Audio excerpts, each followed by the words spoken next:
Streets and Scholars, Alex Alonso and Chris Todd, here to bring you guys another banger.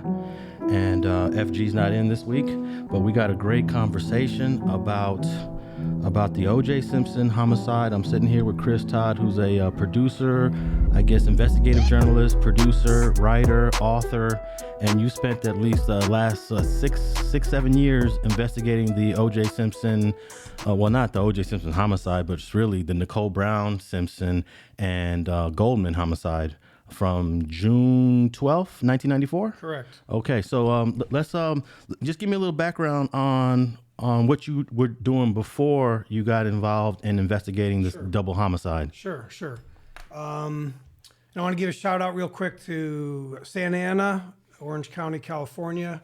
I have some fans that are going to be watching your channel and stuff. And Santa Ana's in the house. Santa Ana's in the house, Orange County, the Big S high school. These kids, I have these little fans that they're friends of the family, and they've been watching my videos, so I want to give a shout out to them. The skaters, the athletes down there in Santa Ana, Orange County. OC. And I'm honored to be here, Alex. Thank you so much for having me. I really appreciate it. I love the channel, love the stuff you do.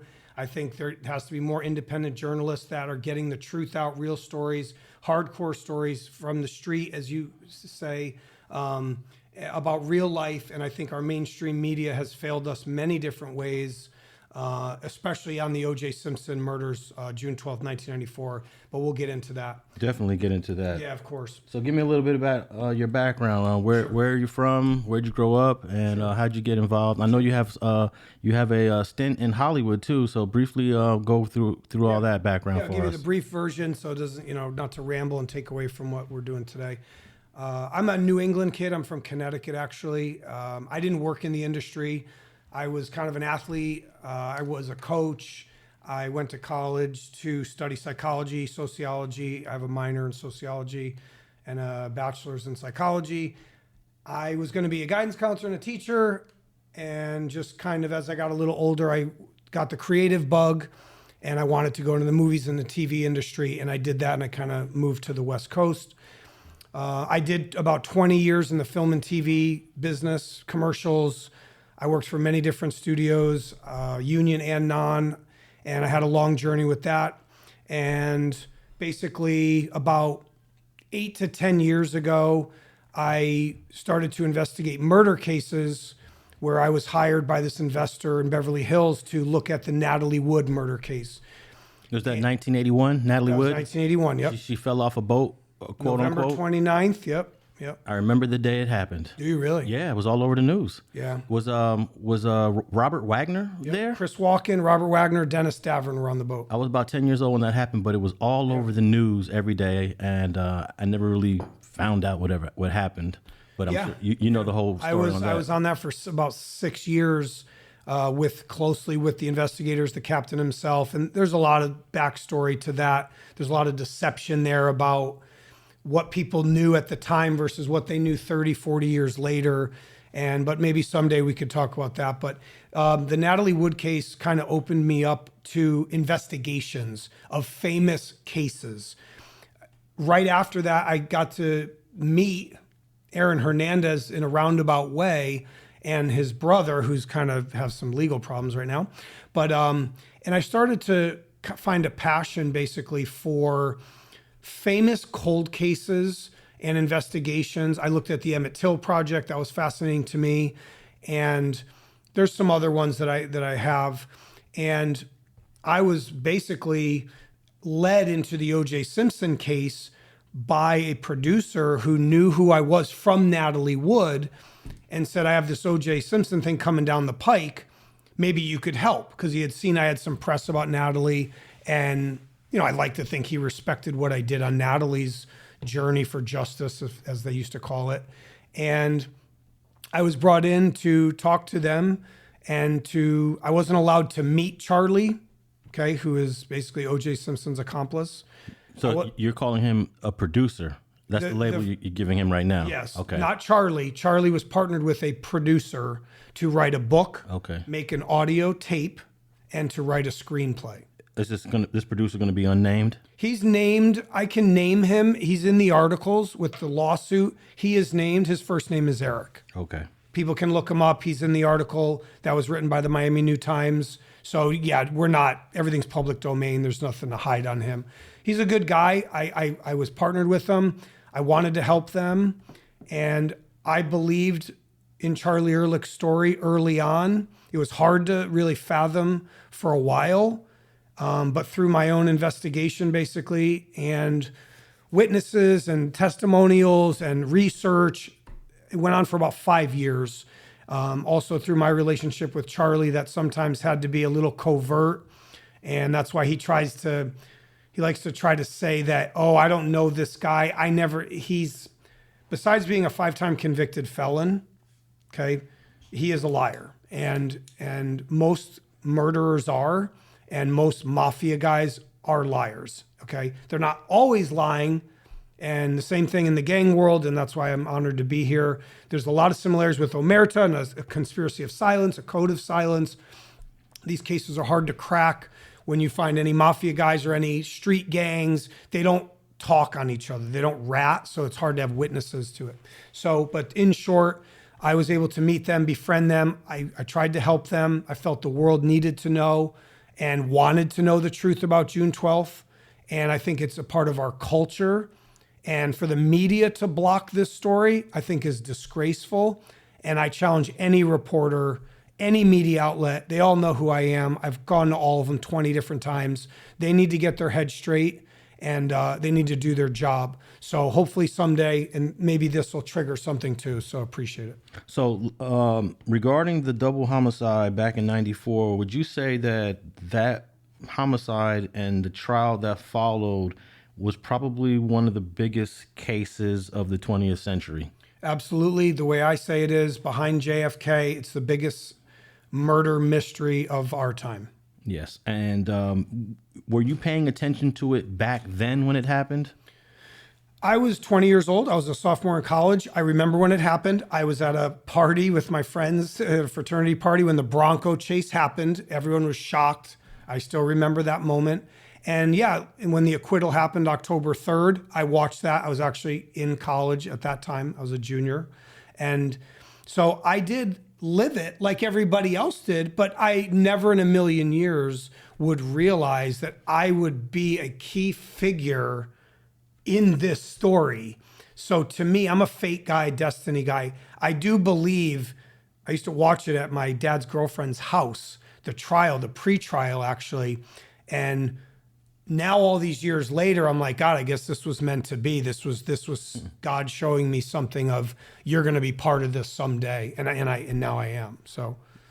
Yeah, I remember, let's see, I was a junior in college, 1994. Summer had just begun, and I believe it was the NBA playoffs. Yes. Let me see if I remember. Rockets, Knicks, I think. Was it Rocket Knicks? Yep.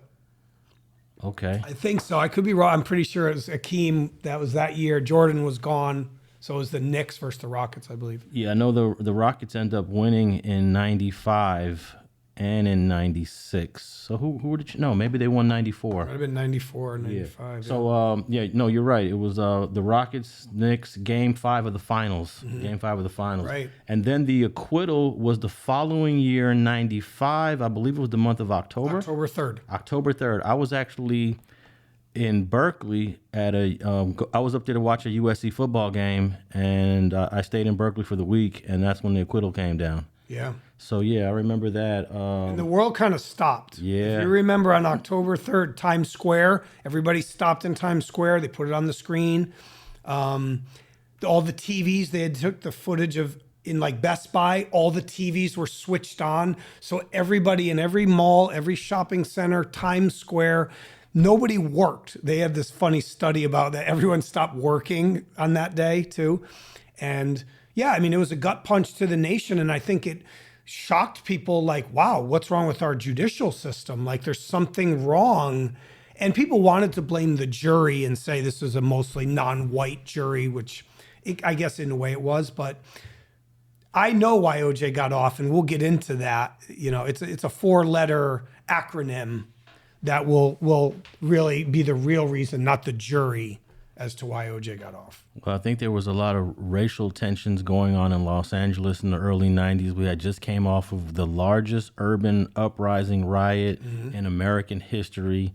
I believe there were 60 deaths, which is a record for any 3-day riot. And we had also the killing of Latasha Harlins by a Korean woman named Soon Ja-doo. I believe that was also 92 or 91. So all these things, huge events in the 90s happening in LA, 91, 92. Then we get the acquittal of the 4 LAPD officers, which would have been 93. And then now OJ gets arrested for this 94 double murder and gets acquitted in 95. And I think all these little events kind of contributed to him getting acquitted. What's your take on that? Absolutely, and that's why I was going to say this acronym LAPD. Okay. This is because a lot of people ask me that. I get people that write me, call me, and they ask me a lot of times, why do you think OJ got off? They try to rail against the jury. Oh, there was a black jury, and they didn't want their hero to go to jail. And look, there can be a mix of things. There's not always one answer. You know what I mean? But the Mark Furman tapes, okay? I think that was the most devastating. If you listen to that tape, I've heard most of it, okay? They only played the jury 2 segments of it, okay? Judge Ito only allowed 2 segments to be played, and first it was played without the jury there, and it was just it was a mess, okay? The things that Mark Furman said right there was one of the main reasons OJ got off. Absolutely, without a question. When he walked back in the room, they recalled him to testify. You can see the people in there looking at him like he's the devil, okay? It changed the whole game. He talked about planting evidence, okay, on people of color. They settled a lawsuit, which I didn't know. I had to be pointed out to this by a famous, kind of semi-famous investigator, a mentor of mine. They settled a case that Furman planted a knife on a man right before the OJ trial started. That he whispered in his ear, "Die, N-word, die." Okay? And they settled for $100,000 to shut this guy up. And the defense team knew about this, and they didn't really bring it up. So the LAPD was already in damage control, but they didn't know that tape existed. No, they didn't. And I guess F. Lee Bailey knew. I believe it was F. Lee Bailey that cross-examined Mark Furman, asking him, have you ever said the N-word before? Correct. No. Are you sure you never used the N-word before? Never. Are you sure you never, ever actually uttered the N-word? I mean, I believe F. Lee Bailey asked him 5 or 6 different ways, the same exact question. Yes. And then I guess he said, all right, I got a tape I want to play for everybody. Well, see, they knew there was the tape and Furman didn't know. Yeah. Laura Hart McKinney tried to sell it. But she whispered it into the LA and she didn't realize everybody's going to talk. The defense team, Pat McKenna, Bill Pavlik, they sniffed it out. They didn't know her last name. It's a fascinating story. They didn't know her last name. They had to research to find who she was. Then the judge in North Carolina, I believe where she's from, they said no. Then they had to file and fly out there to go get this tape. And the judge finally, through an appeal, said, okay, here's the tape. If she never came forward with that tape, OJ might be in jail today. Yeah, it might have been a different result. But, once Mark Furman was exposed as a liar, and not just a liar, but a liar that had racial prejudices, for me as a college student at the time, I was like, it's over. It's a wrap for me. Mm-hmm. The prosecution, there's no way the prosecution's going to win this case. They shouldn't win it, but but what's crazy is that Mark Furman kind of, he rebirthed himself. He reinvented himself. He gets hired at Fox News. But he also solves a crime. He writes a book and he solves this other homicide, I think up in the Pacific Northwest. Well, he does Murder in Greenwich, which is my home state, Martha Moxley. The Skakel murder of Martha Moxley. Oh, yeah, connected to the Kennedys. Yeah, it's called Murder in Greenwich. Yeah, and then he gets hired on Fox News like nothing ever happened, and like he's not a genocidal racist. All right, so let's get into the OJ Simpson thing, man, because I think the case is fascinating. When I was in grad school, I read this great book by Professor Darnell Hunt. I was a student of his called OJ Simpson Facts and Fictions, and that's when I first started to really question the trial, question the homicide, question the investigation. But here we are. You've been doing this now for the last several years, and you probably have more insight into this case than anybody else. So let's start. Well, where do you want to start at? I mean, we can start from. Let's start from the actual crime. Yeah, like linear, kind of like crime happens, and then how does the investigation begin? Maybe where they go wrong right away too. Because on the day of the crime, OJ Simpson has a plane ticket, already scheduled trip to go to Chicago for some event. Yep, for Hertz. And so this plane ticket must have been purchased before days. Do we know how long before the crimes happened? I mean, it's probably a couple weeks. He was always traveling. He lived in New York. There was a Hertz tournament. Like not a charity, but like a fundraiser thing for Hertz. Absolutely, and that's a good point you're bringing up. Is it's not premeditated. Yeah, it's not a premeditated murder. Because my next question is if it was premeditated, no one's gonna plan to do a murder on the way to the airport. On the way to the airport to catch a flight. We're talking within minutes. Yes, I'm talking like limos en route. Like this guy Donald Freed does a book, Killing Time, and he does all the clocks. He uses the clocks as the timeline. And so the limo driver's driving to OJ's. OJ's chipping golf balls in his... What's Ron Goldman doing? He's punching out at Mezzaluna. What's Nicole doing? She came back from ice cream and dinner at Mezzaluna. And he's matching all these people. And it's fascinating because you're like, all their lives are going to change. They're all going to intersect with each other. And this is where we'll lead to Charlie and Joey Ippolito and how they set this extortion on Sunday night at about 10 p.m., minutes before that limo is going to arrive at OJ's house. Okay, so OJ is waiting for his limousine. Yes. Probably, I don't know, an hour before the homicide? We're talking minutes. Like 30 minutes before? 30 minutes. Okay. So his flight's at like 11:45. He's outside chipping golf balls at about 10 p.m., 10:05. He makes the last phone call to Paula Barbieri at 10:03 p.m. They don't know if he says it in the car, he's in the road, he got a portable phone in his Bronco. I think he's just in the Bronco while it's parked at his house, and he's calling her. He's outside, okay? And then Charlie Ehrlich shows up at Rockingham very quickly right after this, after the McDonald's trip with Cato. They come back. Cato goes into his room at 9:45. OJ's packing his bags. His bags are outside.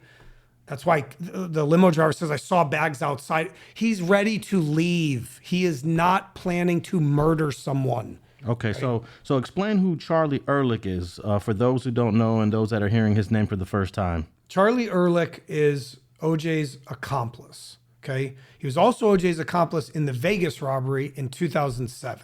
Now, what a coincidence there. And OJ wrote in his book, If I Did It, chapter 6, this guy Charlie showed up, a guy I'd recently become friends with, and he wasn't smiling. And I said, what's wrong?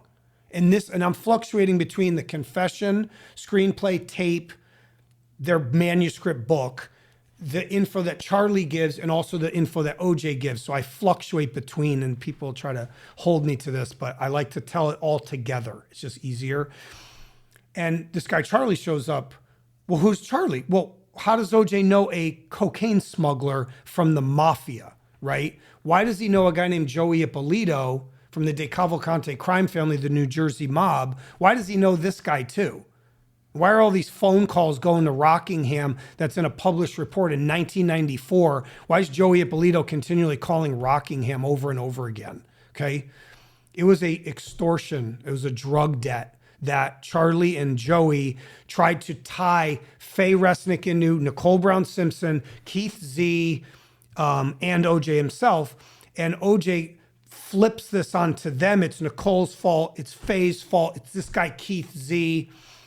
And I can't go into too much detail about how Ehrlich sets it up. We could talk for hours. It's like there's so much detail to what they're doing that I know about too.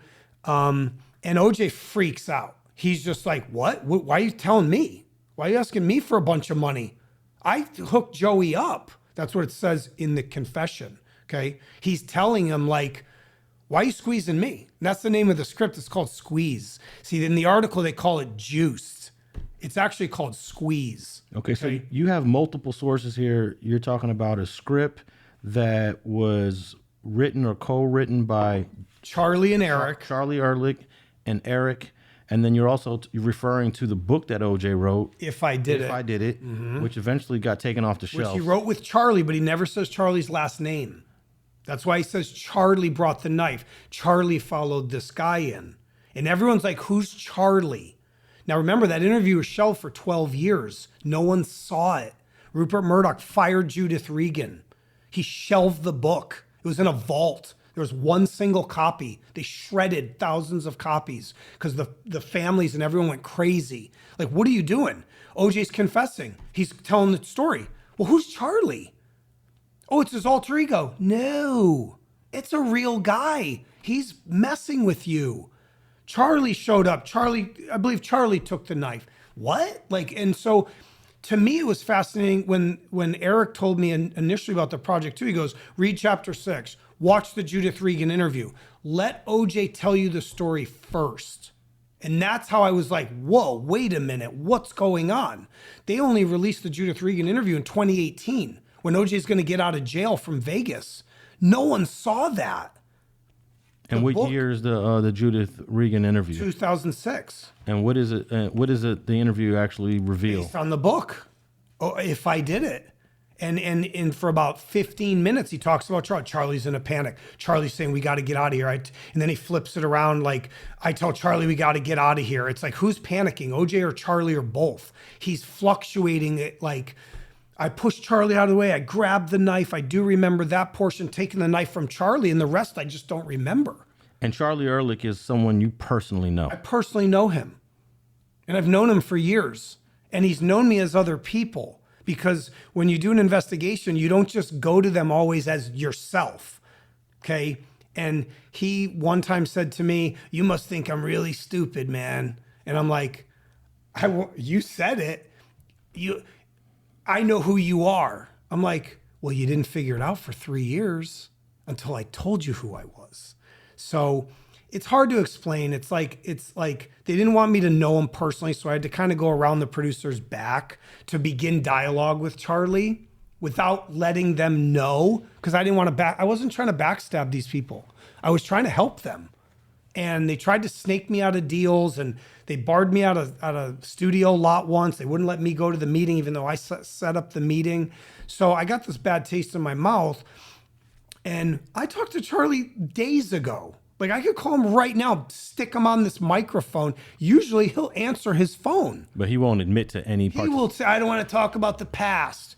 Now, the problem is he's acknowledging that past exists. If you read the articles that have been leaked and printed, he doesn't deny it. He says, I don't want to talk about the past. The past is the past. Okay, so Charlie Ehrlich is connected to the DeCavalcanti. He's Genovese. Oh, Genovese, because the New Jersey. He's Jewish. The Jews couldn't be made into the mafia. So he's Genovese, Meyer Lansky crew. In his story, he talks about Vincent Allo, who they used to call Jimmy Blue Eyes, who is very close to Meyer Lansky. Meyer Lansky, they became the Genovese. That was Vito Genovese, Meyer Lansky, Lucky Luciano. These are the OG mobsters. Murder Inc., a lot of those guys were Jewish, okay? They killed Dutch Schultz, Chuck the Bug Workman, right? The Jews and the Italians created the mafia, okay? That's fact, okay? And even Lucky Luciano said, always trust Meyer, always listen to Meyer. They couldn't be made because they had this racial thing against each other. But Meyer Lansky never went to jail. He lived to be in his 80s. Joey Ippolito worked for Meyer Lansky. They ran the speedboats. Don Aronow, Ben Kramer, Bobby Cicenti, Sal Magluta, all those cocaine cowboy stuff. That's OJ Simpson. You just can't connect the dots right away. So, but staying with the night of the murders. So OJ is chipping the golf balls and he flips out. And he's like, get in the Bronco. We're going to Nicole's. Why didn't OJ just pay the debt that, so you're saying Nicole owed a debt. Charlie Ehrlich wanted to collect on the debt. Joey Ippolito sends Ehrlich as his muscle and enforcer and goes, go get a bunch of money from OJ Simpson for Faye, Nicole, and Keith Z. Okay. That's in the confession. And we're They talking about name them in the confession, in the screenplay. Charlie says, I got bosses, you got bosses. Joey needs his money. and what kind of money are we talking about? Like 80 grand. They say 50,000 back then. You crank it up, it's 82.5. Okay. And that could have been OJ could have easily just paid that. And he should have. Yeah. He fucked up. Like, and OJ knows he did. That's why I told the bounty hunter, his bondsman, he said, I should have just got on my plane that night. Because he asked him in Vegas. They had to revoke OJ's bail. And he had to come back. And the guy tells the story of the A&E special. And he goes, I should have just got on my plane. Okay, so according to this theory that you've figured out, OJ decides to go to Nicole Brown's condo With Charlie. to collect. Not to collect, to mess with them. OJ's the millionaire. I've said this in my other interviews, and I'm not trying to repeat stuff, but the key elements to your audience may not be a crossover audience. When it's not, it's an extortion. Let's think of it like the mafia first. The mob versus gangs are a little different on how they extort people, okay? A mafia extortion would be, I fronted you a bunch of coke, and your girlfriend, your ex-wife, right? Her too, and her friend Faye, and Keith Z. Faye Resnick. Yes. And the people at Mezzaluna. Now, it doesn't mean Joey and Charlie gave you cocaine. It means their guys gave it to you too, right? Now, who's the alpha male? Joey Ippolito. He's running the show. He had people murdered. This guy was the devil. Okay, I kind of respect him a little too, but this guy was basically like the devil. Okay? Ehrlich's the muscle. He's the fall guy, right? Joey wants his money. Just pay it up, OJ. We got bosses. You got bosses, And he's trying to plead with them. Like, and all OJ had to really say was, to be honest, is, I'll take care of it. Tell Joey, chill him out. But what does OJ do instead? He goes and catches 2 bodies.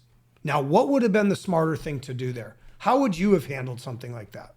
Well, OJ definitely had the resources to just pay whatever it was, whether it was 20, He got 50 grand. 50, even if it was 100. Who cares?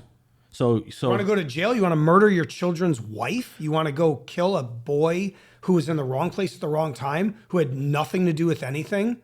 So at this time, when they decide to go to Nicole's condo, he still has a flight that he's going to catch. The limo's on the way. The limo's on the way, and he decides, all right, I'm going to go to Nicole's house with Charlie. So they pull up in the white Bronco. And what's OJ known for at USC? What did he set a record in? The 4x relay. Oh, yeah, speed. So in his head, I'll go race over there. But they're not doing it on foot though. They're driving over there. I just want to bring some levity, if that's the word. What's the distance between the Rockingham Mansion and 5 minutes. Bundy Drive? 5 minutes. Okay. I've driven it. Okay. So they go over there and they get out the car. What do? Knock on the door, or do they see Nicole and Ron in the front already? So this is how I've told this story this way. I wasn't there. Okay. I'm not God. I don't know everything Ehrlich says, how truthful he is, right? We don't know how truthful OJ is, okay? But if I was to mesh them all together, Charlie's version on the tape, Charlie's version in the screenplay, Charlie's manuscript, his notes, OJ's book, OJ's interviews, I've seen every interview OJ's ever done. I've memorized them almost. And then the LAPD has a theory as well. So let's combine them all together, okay? Let's mesh them all together. They pull out front first in the Bronco. They have to know if she's home, okay? They're not in the back yet. Now that road's very narrow, Bundy. You can't really park on that street. They pull up and they scope it out for a second, okay? This is about 10, this would technically be 10:25. I'll give you the minute. It's 10:25. They scope it for a second and they pull around to the back alley. OJ tells you he parks by a fence on the left side. There's a fence. I've seen it. There's like a driveway that kicks out on the left side. I believe he parked by this fence. What would be the cross street off of Bundy on that, if you remember? It's Bundy and Dorothy and San Vicente. It's like a square. Dorothy is the road that Ron Goldman parks his car on, where there's this big tree, they call it. He parks on Dorothy. So Dorothy and Bundy is where she lives. Now, when they go to the back alley, they go behind the condo and they park in the alley. It's quiet. It's dead silent. And OJ and Charlie sit in that Bronco and say, what's going on? OJ pulls a knife out that he's taken out of his house. And Charlie's like, what are you doing? Like, Charlie's not there to murder someone. That's how he tells his story too, is, what are you doing, dude? You're putting the burglar cap on. You got the gloves on. He's like, you look like a psycho. Give me the knife. So OJ tells you in his book, Charlie took the knife. What they're doing is they're trying to confuse you that there's only one knife. There's actually two. Charlie has a knife on him too.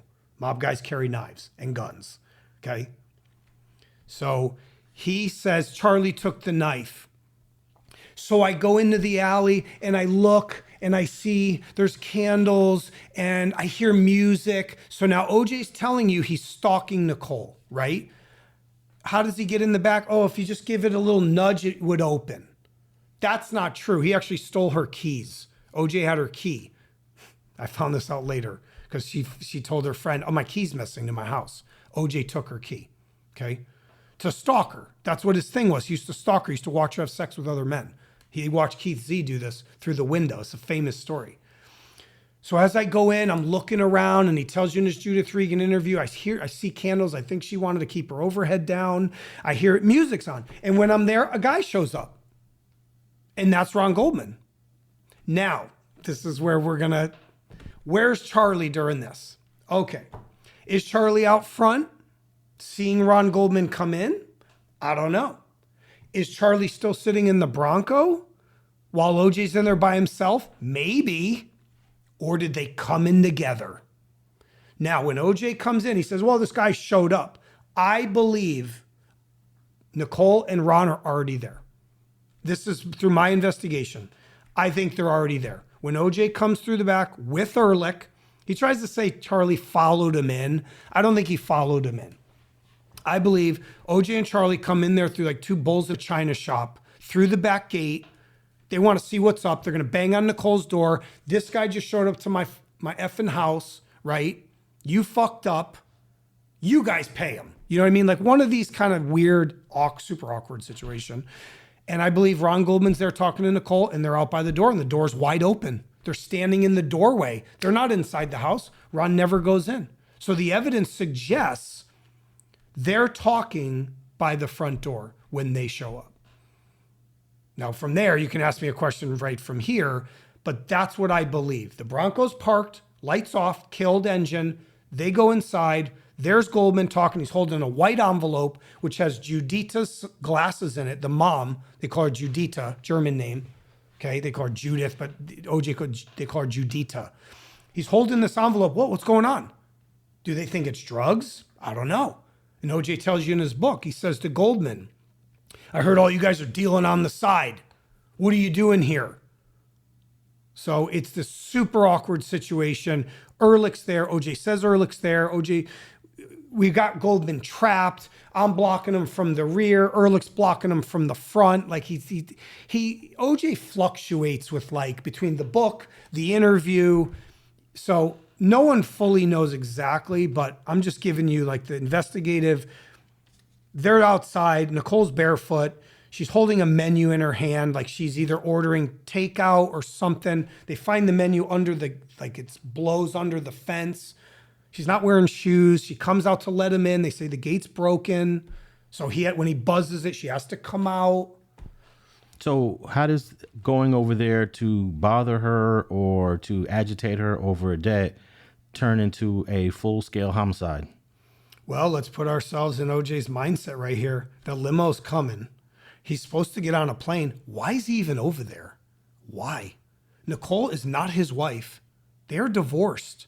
If a guy showed up, a young, good-looking guy, it doesn't mean they're hooking up. There's no evidence that they ever slept together. People tried to say all this. There's no evidence of that. She knew Ron. She hung out with him twice with other friends, too. There were two other friends of Ron Goldman, okay? They barely knew each other. So you're saying there was no sexual relationship? No. Yeah, I was thinking that because if there was a sexual relationship between Ron and Nicole, maybe Nicole would have just invited him inside.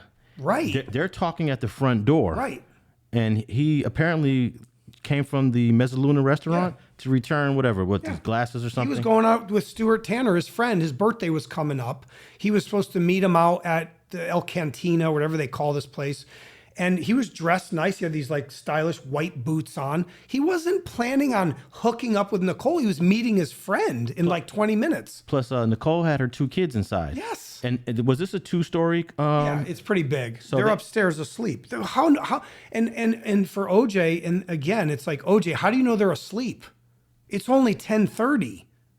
You go over there like a bull in a china shop, like a wild man. But you could, if you're OJ, you might see this young, handsome guy and just assume, oh, they must be involved. Sure, and it sets him off like a time bomb. Yeah. He's already so mad at Joey. He's mad at Ehrlich. He's got to get on a red-eye flight. He's already agitated.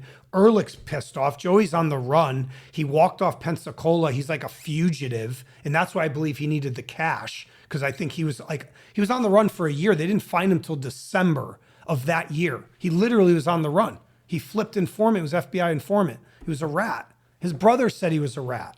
So he's in LA, but they don't know where he is. Okay. So I think he says, go get my money. I need the quick cash. Go extort OJ. He has no allegiance to him, man, to be honest. Mob guys, they don't have allegiance to some black athlete that he's been blowing his coke for free for 6 months or however. Supposedly they knew each other for years. Okay. But okay, to answer your question, we have 4 angry people in a small, dark space. No. That place was tiny. They call it a killing cage. What was the name of the guy that Nicole did have sex with that OJ was aware of? Keith Lomswich. Keith.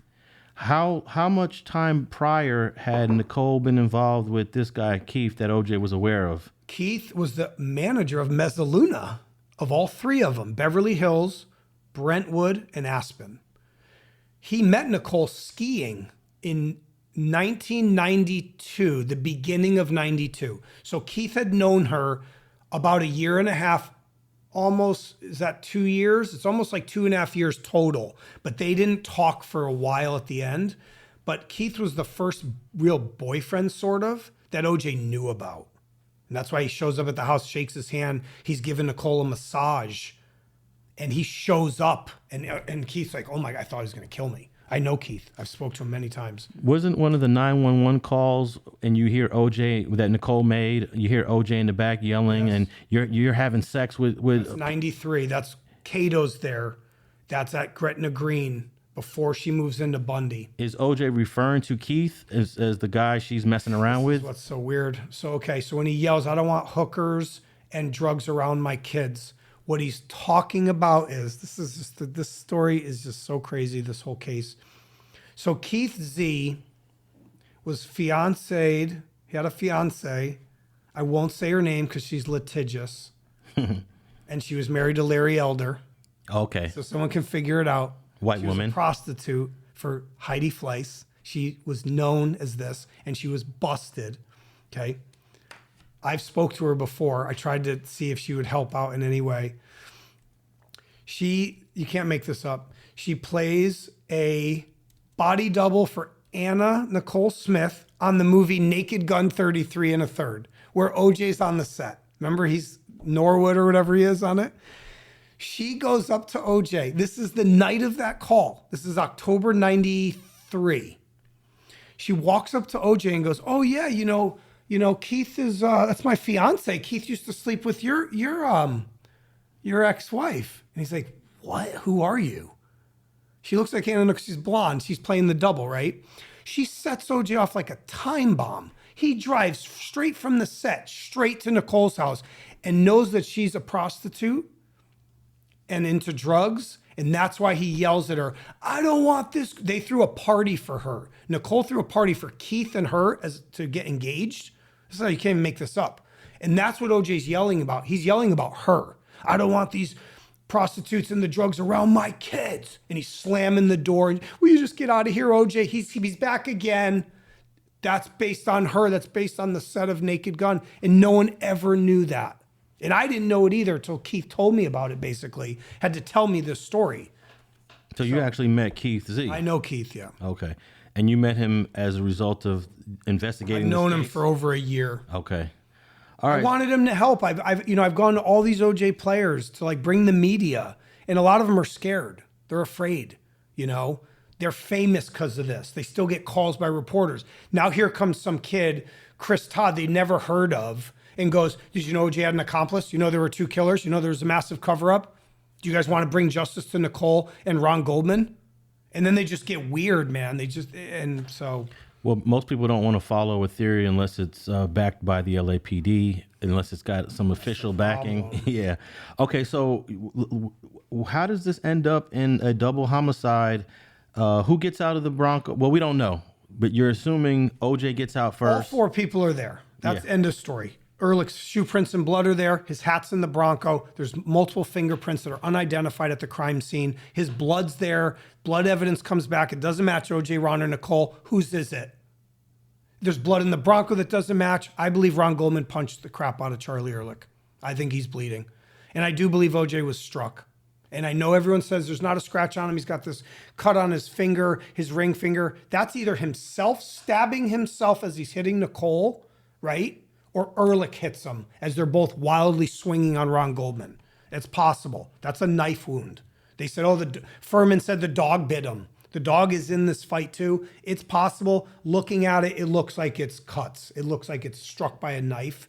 There's a lot of contention about that. And a lot of guys don't swell. They don't bleed.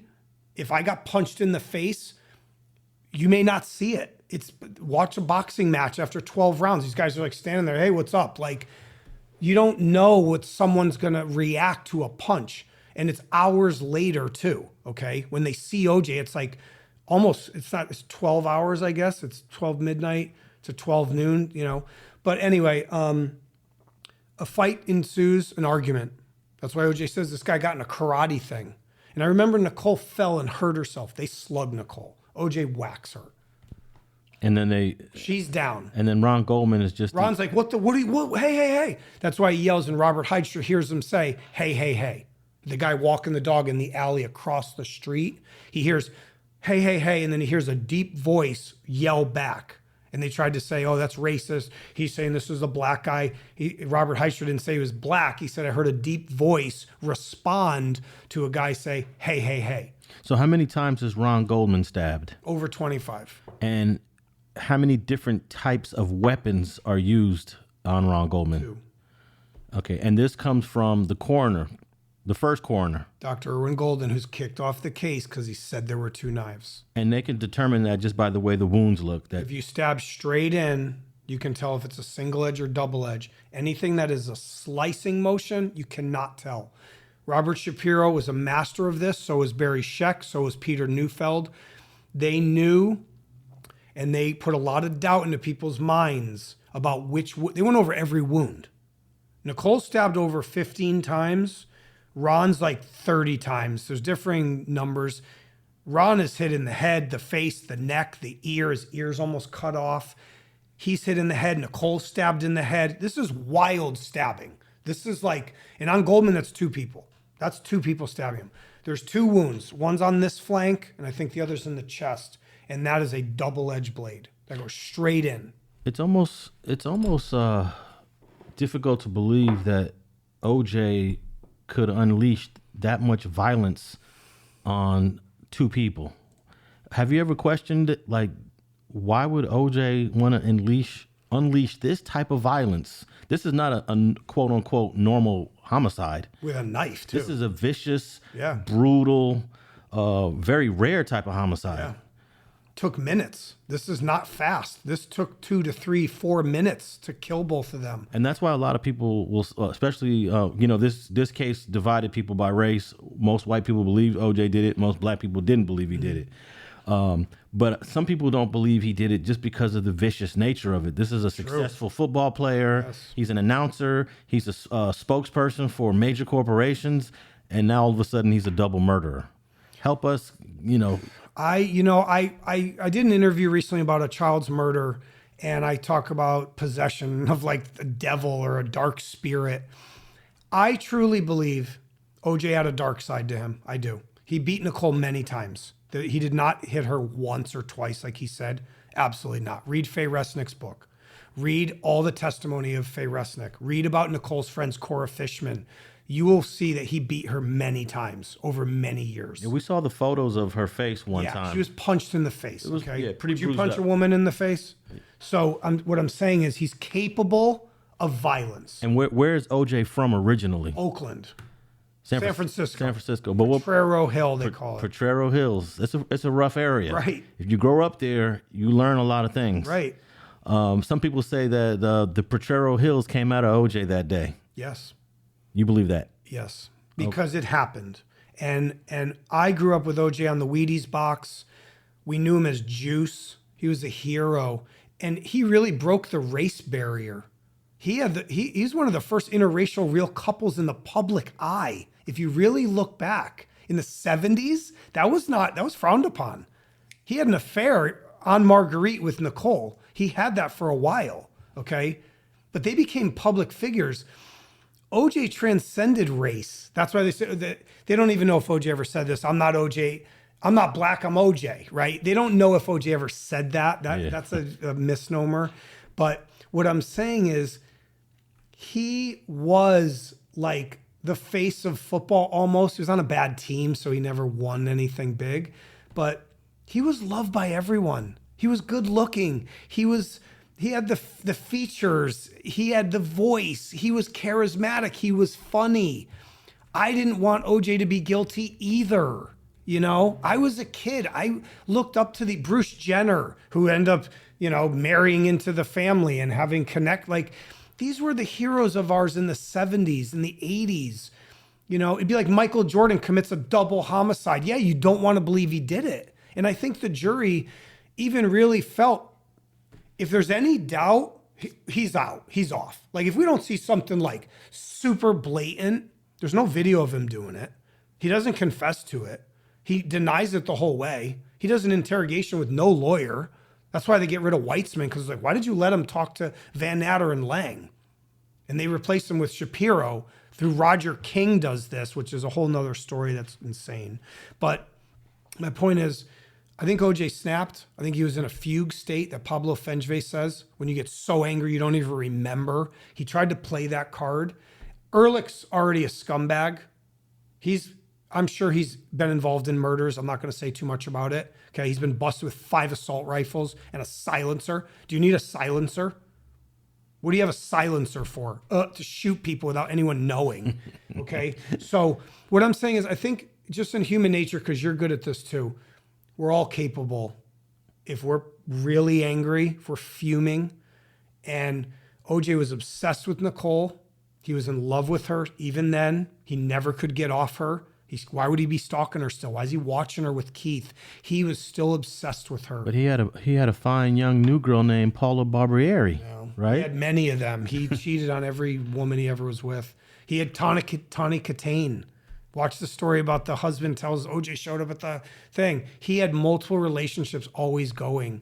The problem is him and Ehrlich are already pissed off. I believe Nicole yells at him. I think she says, F you, get out of here. That's said in the interview by Judith Regan. She talks about that. She says, F you, get out. Yeah, and which I didn't like, and he starts to look off and he's like, and this is from the same person. He calls her person instead of Nicole. Same person who, if you read the book a couple weeks before this, had done some things that were really irritating. And he's trying to tell you, I'm capable of killing her.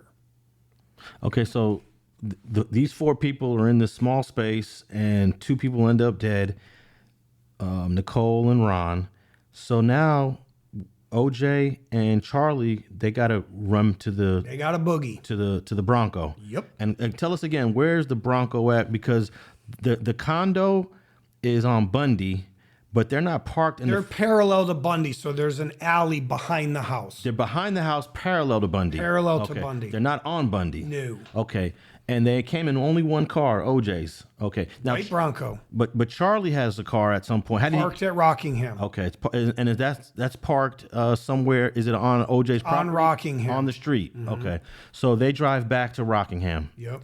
And I'm assuming that we saw the photos, the LAPD photos of the inside of the Bronco. There was some blood on the steering wheel. It seems like all over the place. but it doesn't seem like it's not puddles of blood. It's smearings of blood. This is part of, yeah, and this is just the quick note because OJ tells you this in his Ross Becker interview. There was one droplet of blood total. No. No, there's blood on the steering wheel, the column, the handle, the door, the floor, the back seat, the console, both sides, underneath, the dashboard. That's not one drop. But it's smearings of blood. It's blood smeared all over the inside of the Bronco. But it would seem like, based on those crime scene photos, that there should be more blood in the car. So here's my question. Yeah. Did they clean themselves up in the alley before they got into the Bronco? No, they have nothing to clean themselves with. Well, there's blood on their shoes. Their clothes. Okay. There's not any blood on the floor of the car, or is there? Floorboard. There is on the passenger side. There's a partial shoe print blood. Now, either they're laying the shoe down in blood. OJ strips his clothes down. This is what people have to understand. When Alan Parks sees OJ, 6-foot black man, walk into the house wearing all black clothing, it's his skin. He's not dressed. He's in socks and boxer shorts. That's it. Okay. He strips his clothes. He tells you that in his book. But where does he strip? I looked at right in the alley. In the alley on Bundy. At Bundy. Okay. He strips his clothes before he gets into the Bronco. Before they get in the Bronco, before they exit there's no shoe prints outside. It stops. So when they're in the alley, okay, the walkway, we'll call it the walkway. It's very long. When they're coming back to the alley, right? Before they hit the gate, he strips his clothes and takes his shoes off. And do we know if Charlie does the same thing? I assume he strips off. I can't say too much about what he says. But you've had some deep conversations with Charlie, right? Not about June 12th too much because he doesn't want to. Once he tells it to me, it's on the tape. Let's say it that way. Yeah, because there's an interview of Charlie that's been recorded that no one can hear. Why can no one? Because Eric hides the tape. Okay. And the attorneys and the discovery refused to give it to the LAPD. And the LAPD refused to go get the tape. Well, they would have to know where to subpoena the tape from. From Eric, right? He lives in LA. It would take 9 minutes to find where he lives. Well, let's just remind all of our listeners out there that there's no statute of limitations on murder. So technically, Charlie can still be charged. Is Eric considered an accessory? If he says he's a journalist. And then Joey Eppolito, he's dead. He passed. He died 2006. Okay. So it's only... You can only get Ehrlich. You can't reopen OJ because you have a double jeopardy.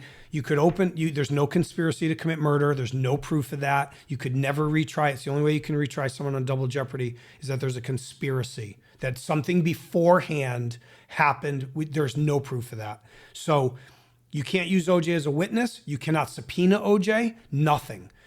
The real evidence against Charlie Ehrlich is on that audio confession tape, and then matching his bloody shoe prints, his hat in the Bronco, right? You match the evidence to what he confesses. Oh, I got rid of the shoes. I got rid of the bloody shoes and the clothes. Okay? That's how you would get him. Now, if he goes, oh, I made it all up. Okay? If he wants to say, oh, I made it all up. Well, your job as the police, you have to know if he's telling the truth or not, right? And you have to use evidence. And evidence is a loaded term. That's Charlie's shoe print in blood. Okay. And that's not a Bruno Malley shoe print. That's a parallel line shoe print. It's a 10.5. OJ is a 12 and it's a Z shape. Okay?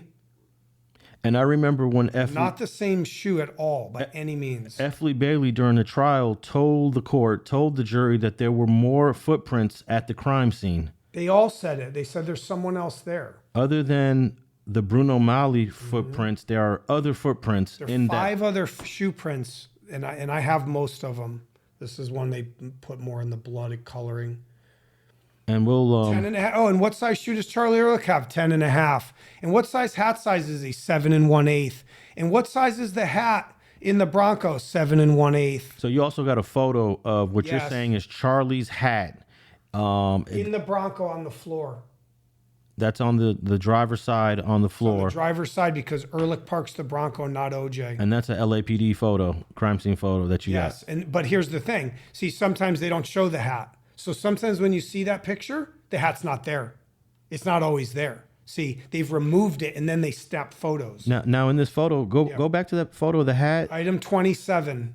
Those item evidence markers are usually Blood. they're usually yellow plastic things. It looks like they're just using Paper.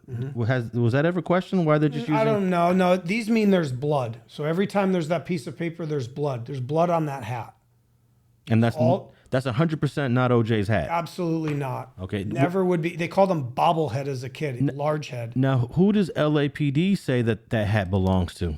How does the LAPD? They never talk about it. They never talk about that. They talked about it once with Susan Brockbank, who was a hair and fiber expert who Marcia Clark talked to for it's in the transcript. You can find it if you look hard enough. And they show on a board, they literally put up the hat. It's there. Everybody's looking at this hat and no one's asking whose hat is that? If it was OJ's hat, wouldn't you paint the picture that he put his hat down, right? Reached in the back, grabbed the beanie cap, and you would talk about this as an event, a sequence of events. They never mention it once. She goes, what about that hat, that wool hat? Oh yeah, there could be hair in there. And we examined that hat. Whose hat is it? What are you guys talking about? It's insane. So it's insane. All this evidence is still stored at LAPD. Yeah, and LAPD can't access it because it's under a court order that they did some clandestine. I have pictures of the court order that only the DA's office can access the evidence.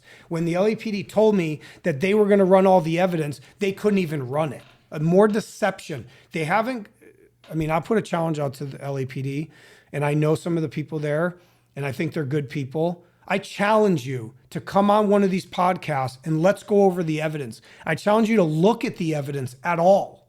Now the LAPD is going to say because it's an open case. We can't look at it. It's still an open case. It's still open. Yeah. But wait, Alex. So it's open case. Then why don't you go get the tape? But they also believe, I'm sure the Marcia Clark, Christopher Darden, they still believe OJ Simpson did it. So it should be considered a closed case where the number one suspect was acquitted. Is that such a thing? Can you close a case even though your number? Technically, to me, the way I look at it is, it's an open case, only in the fact that maybe there was someone else there. OJ's acquitted. Accomplices. Right. OJ's out. We don't know really if he had help. So when we did a FOIA request, we were denied.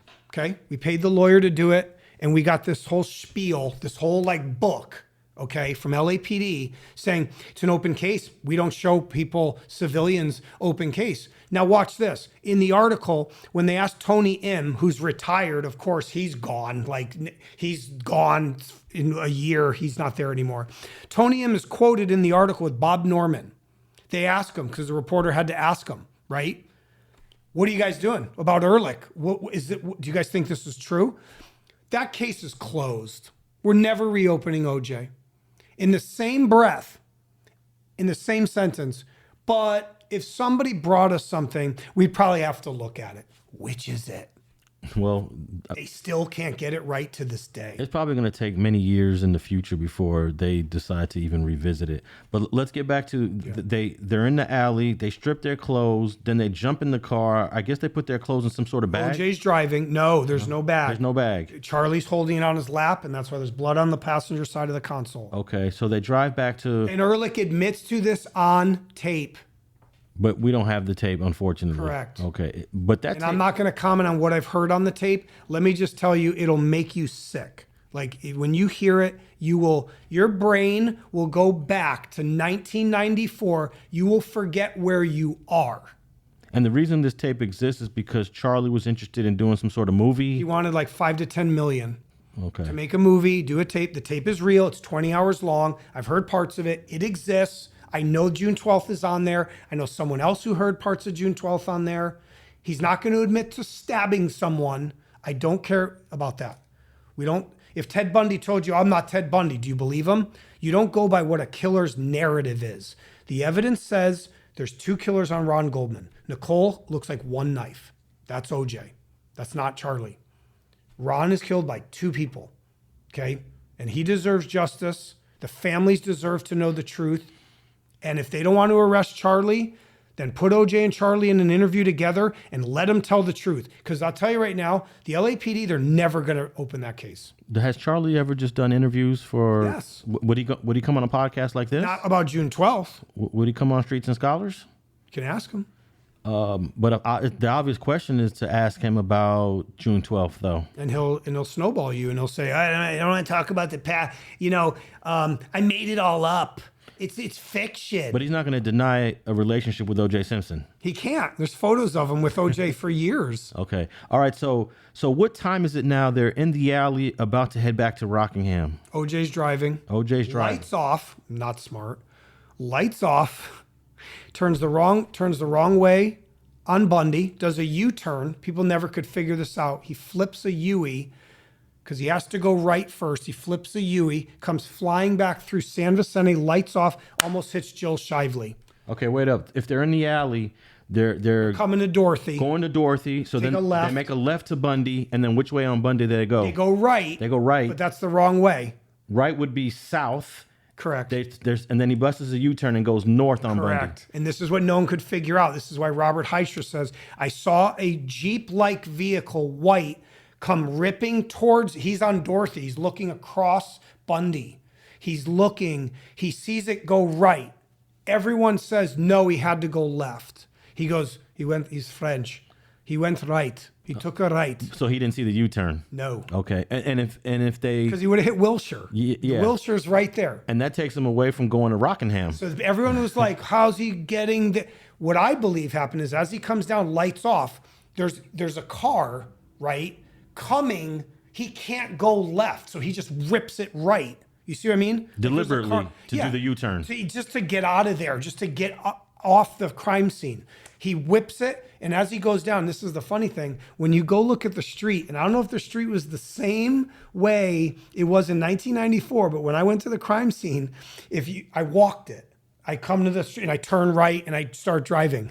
When you look to this road to the left, its mouth is like this. The road is not like this. It's like this. And I was like, wow, that'd be really convenient for him to just flip a U-turn right through the mouth of that. No K-turn at all. Because Bundy's kind of narrow there, but it's just really weird the way the sidewalk jets out.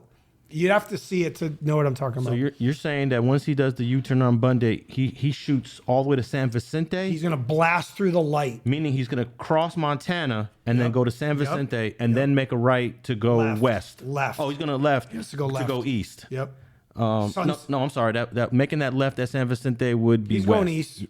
Okay. Oh, no, west. Sorry. West of Rockingham. Yeah. Okay. Because he has to weave to Sunset, kind of like Rockingham's off Sunset. You have to go up off Sunset. So according to you, the way he drove back to Rockingham, is it the same as the prosecutors' theory, except for the U-turn, except for making that? Yeah, they never acknowledge that he U-turns. Okay, they never acknowledge. Saying he goes the wrong way. But other than that, you guys agree on the path back to Rockingham. Yeah. Cross San Vicente. He takes a left on San Vicente. Then he weaves up to Sunset, up to Rockingham. But he crashes through and almost hits Jill Shively in the car at 10:50 p.m. They don't use her as a witness, though. Marcia kicks her off the case because she goes, you ruined my case. I know Jill. I met her. I hate Marcia Clark. I was like, whoa, tell me your story. Tell me more. Yeah, I saw OJ. I go, did he have no shirt on? Yeah, I saw his bare arms. She goes, Marcia said he was wearing a tracksuit, that he had a long sleeve. She goes, I go, you saw his arms, huh? She goes, yeah, how do you know that? I go, because he's not wearing his clothes. He's stripped. She's like, oh my God. So she basically sees... I go, did you see somebody in the passenger seat? I go, you know why you didn't see it? She goes, no, I didn't see anybody. Because the back window's tinted, first off. Second off, when he comes whipping through, he goes in front of her. So he looks back at her like this. She sees him. She thought it was Marcus Allen at first. That's what she says. She memorizes the license plate. She's off by 1 digit. They tried to call this woman a fraud. She memorized every letter and number but one of the license plate. He looks back, get out of the way. And there's another kid, no one could ever find this person, in a gray Nissan. He was a grad student at UCLA, supposedly. He almost runs him off the road, too. So OJ's like, it's like a two-way boulevard, San Vicente. He's like up on the median, like he almost hits her. And then the kid's blocking him and he's like beeping, like, get out of the way. And he screams at her too. So she doesn't see Ehrlich. Ehrlich, the guy sprinkled with fairy dust. I'm just going to tell you, OJ was too. Watch your OJ's Ross Becker interview. He takes you through the tour of his house and he gives you pretty reasonable explanations of why there's a drop of blood here. Oh, I live here. Like, you know, I cut my hands all the time. And you're kind of like, oh, well, this is the air conditioner. If I ran into this air conditioner, I would have been bleeding. Look at the side of it, because he doesn't run into it. He's banging on the wall for Cato to let him in, to help him. So what was the time leaving the alley? The time on the... They have to be, if you got to work backwards. They almost crashed into jail at 10:50 p.m. The murders are done at 10:45. They strip down for a minute or two. It's 10:47, 10:48. They're now going in the Bronco. Okay. So when they get to Rockingham, I'm sure OJ or Ehrlich... It's 10:55. They see the limousine, Mr. Park... They know it's there. They don't see it. Okay. They know it's there. They come up Bristol Street. They cannot come up. Alan Park says he never saw the Bronco. It never pulled up. He never heard it. He never heard a door shut. When he saw OJ, nothing. No one can find the Bronco at all. That's testified under oath 10 times. Okay. And Park comes off very credible as a witness. He was one of the most credible people. Absolutely. The problem with Alan Park was he knew it was OJ that walked in the house and he wouldn't say it was him. That's the problem. He said a 6-foot black man. He didn't want to... He knew it was OJ Simpson. Yeah, but he didn't say that's OJ Simpson. He wanted to give OJ an out. Yeah. Do you think that was him doing that naturally, or did someone just say, hey, just say what you saw without saying names? And I think if the defense and the prosecution and even himself, he was confused. He didn't understand why the Bronco wasn't there. I think he was questioning himself enough of like, well, I saw a 6-foot black man walk into OJ's house. But guys, a little deductive reasoning. Was there another black man in OJ's house that night? No. Arnell says she's at the movies. She's supposedly not home. So what black man walked into the house? This is the case. This is what I mean. They're sprinkled with fairy dust, man. Like he got away with this, and even to a lot of conspiracy. I know a couple really crazy conspiracy guys. Sometimes I rationalize with them, and I'm like, I get it. Like when you did your video too, talk about Michael Nigg, talk about Brett Cantor. When I watch that from you, I go, I understand. I understand, because they sounded like they were together. This kid got stabbed. He owned a club, the Dragonfly, and there were drugs and Russian mafia and 18th Street gang. And like, you're just like, so it's Ehrlich is the X factor. If you want to know the truth about June 12th, know that OJ had help. Once you open that Pandora's box, you'll see it. And that help has nothing to do with his son, Jason. Correct. Okay. And you've heard that. So it's at work. There's a time card that he's at work until midnight. Bill Deere made that up, and Discovery ID made it up too. Pablo Fendres they interviewed, and they brought on these 2 cops and a psychologist. Jason was at work. And it doesn't have anything to do with AC Collins. No. Okay. And where's AC today? No one ever finds him, because he knew Joey Ippolito and he knew this was a drug thing, and AC worked for Joey. You can look it up. It's in public domain. I've tried to reach out to AC. He said he loved Nicole. He cried in the deposition, the civil deposition. We saw that. He threatened to beat OJ's ass. When he beat Nicole once, he goes, I'll kick your ass. They recorded, they videotaped that deposition. Yes. Okay, so when they go back to Rockingham, they have to park, what, a half a block away, because they don't want the... They're basically, okay, it's a square. So it's Rockingham, Ashford, Bristol, Parkins. There's a street called Parkins, more cloaked. And they're on Bristol Street by the neighbor. The neighbor, he jumps the fence to the neighbor's house, which is basically the house next to him on Ashford, not Rockingham. And parking on Ashford is out of view of the limo driver. No, he parks on Bristol Street. I'm sorry, he parks on Bristol. The limo's on Ashford, facing the gate, trying to go into the gate. Yeah, because the street is like a T? Yeah, it's like a square. There's 4 streets. It makes a perfect square. Okay. He went from both gates. So Park was first at the Rockingham gate. OJ's not home. They're gone. There's no Bronco. He moves the car over to Ashford, lights off, sits there and waits. So is OJ's house on Rockingham very close to Ashford? It sits on both. It sits on both. The address is Rockingham, but there's two gates. Okay, so you could actually enter the property from Ashford, Correct. even though the front door is Rockingham. Yeah, the number 360 is where the Broncos parked. You see the number 360, that's the address, is technically Rockingham. I can't believe they actually just tore that house down just because of the history. I've been there recently too. I only saw it recently. It looks different. I'll tell you though, when you drive by there, man, and you peek in there, you get a really weird feeling, man. They built a brand new house on that property, right? It's white, I think. Okay, so OJ has to enter the house through an adjacent property? Fence, yep. Okay. He goes through the two tennis courts. He tells you that in his book. There were two tennis courts that sat next to each other. So I run behind the house. Their tennis court connected to mine. When you look at the map, you'll see it. He's right. They connect and he goes behind the house and he bangs on the wall for Cato to come out. And what is that bang all about? That was such a big deal during the trial. Huge deal. They spent so much time on the... God. Yeah. Was it 3 of them? Yeah, 3. Yeah. They said he ran into the air conditioner. Does that sound like... That's not running it. Air conditioner would be a smashing noise. But during the trial, they didn't opine that OJ was doing that, or were they? Cato kind of didn't need to say this, but because he was on the phone with Rachel Ferrara, he goes, "Did you hear an earthquake?" He told her while it was happening. So he kind of knew, I better stick to that story because I just told this and she was in the pretrial, and I think she was in the trial too. She was one of the first witnesses ever called in the pretrial, I believe. Rachel Ferrara. I actually met her on the phone. My point is, he signals for Cato to come out and help him to distract the limo, and he does. And Cato's a liar. Cato's a fraud. But it seemed like Cato turned on OJ at some point after. Not really. It was pretend. It was fake. Fake. Years later, he goes, "I do believe OJ did it." On Larry King. He always was friends with Larry King. So he was team OJ, Cato Kalin. Absolutely. Okay. I mean, he was living for free in a nice...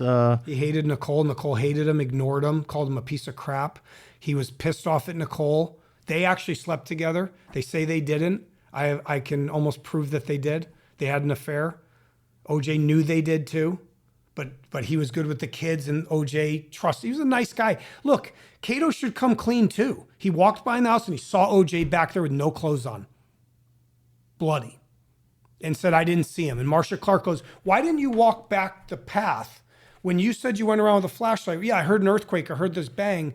And he goes, "Yeah, I went in with a flashlight." "Why didn't you walk back by in the house?" "I don't know. I just didn't." He can't because OJ's standing right in front of him.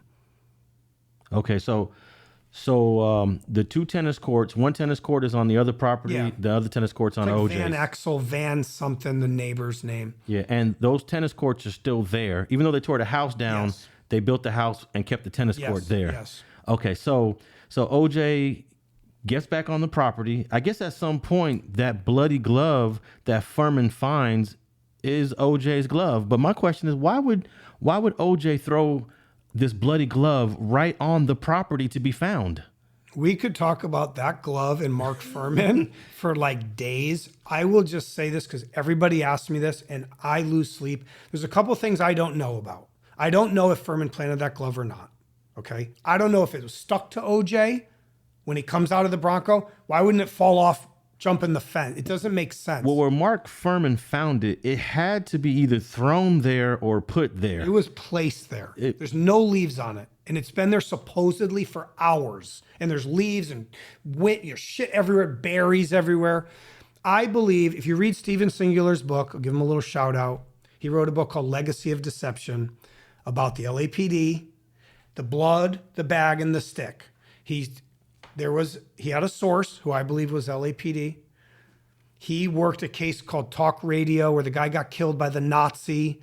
It was a movie that Oliver Stone did called Talk Radio with Bogosian, Eric Bogosian.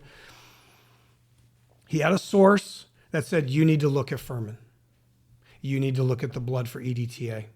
And he's like, what are you talking about? He lived in Colorado. He wasn't even part of the case. He was a journalist and an author. He wrote a book, Legacy of Deception. He met Carl Douglas.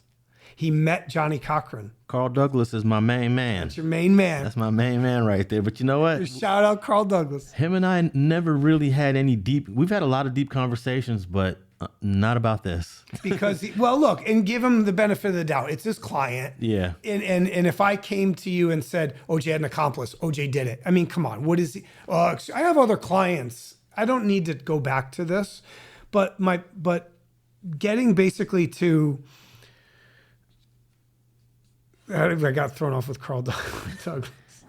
What are we talking about? The cover up or there's an the glove. The glove. Sorry, the glove. Okay, that keeps me up at night. To me, Steven Singular says the glove was in the Bronco first. That Furman planted it there and rubbed it around in the Bronco. Okay, I'm just giving you one theory. When Cato tells Furman, and the Bronco was open. It wasn't locked. OJ tried to say it was locked. It wasn't. It was actually open. And they had all this back and forth. So when Cato says, when they interview him at 5 a.m., 5:30 a.m., they show up, right? Cato goes, I heard an earthquake. I heard somebody was behind the house. He's talking to Furman, right? Oh, interesting.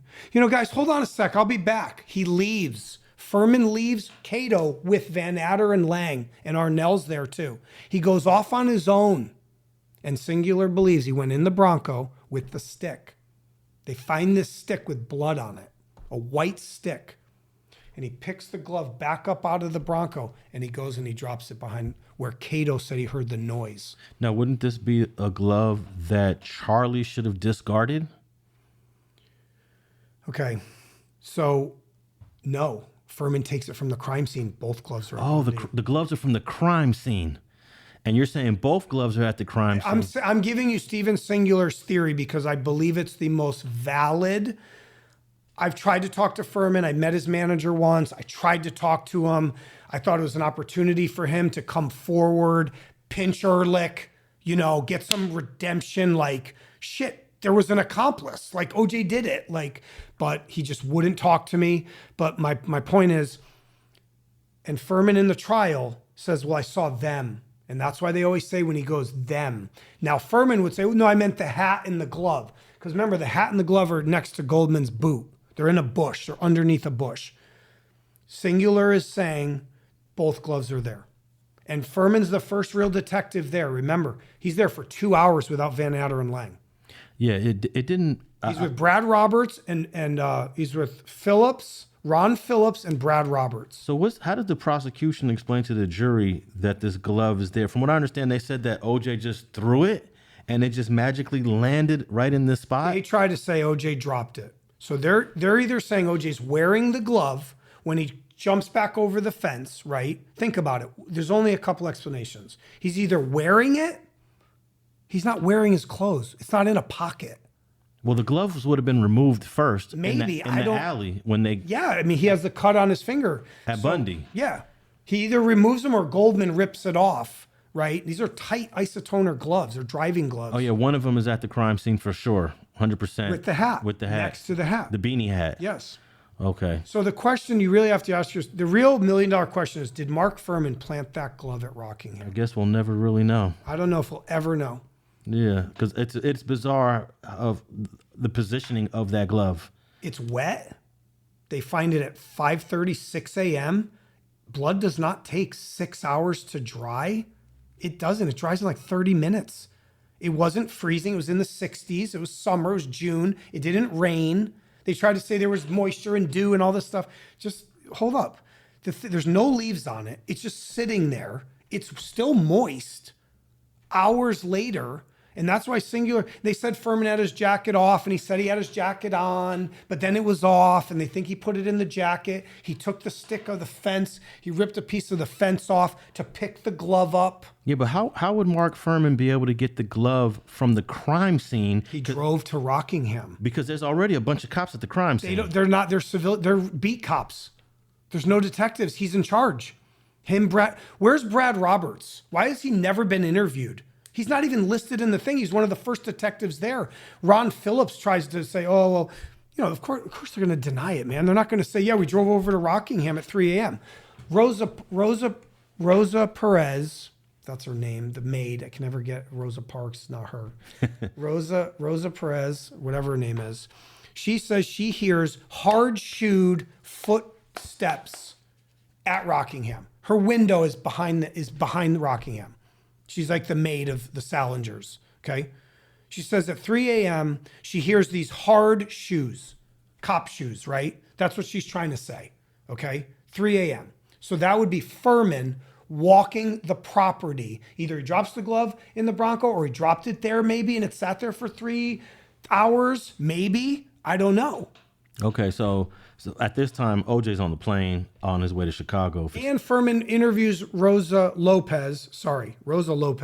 He interviews her at 8 a.m. the next morning, takes no notes, makes no reference that he interviewed her. Why is he going to interview her? And why does he never go back? Why does nobody ever go interview her again, except the defense does? Yeah, and they make a tape of her.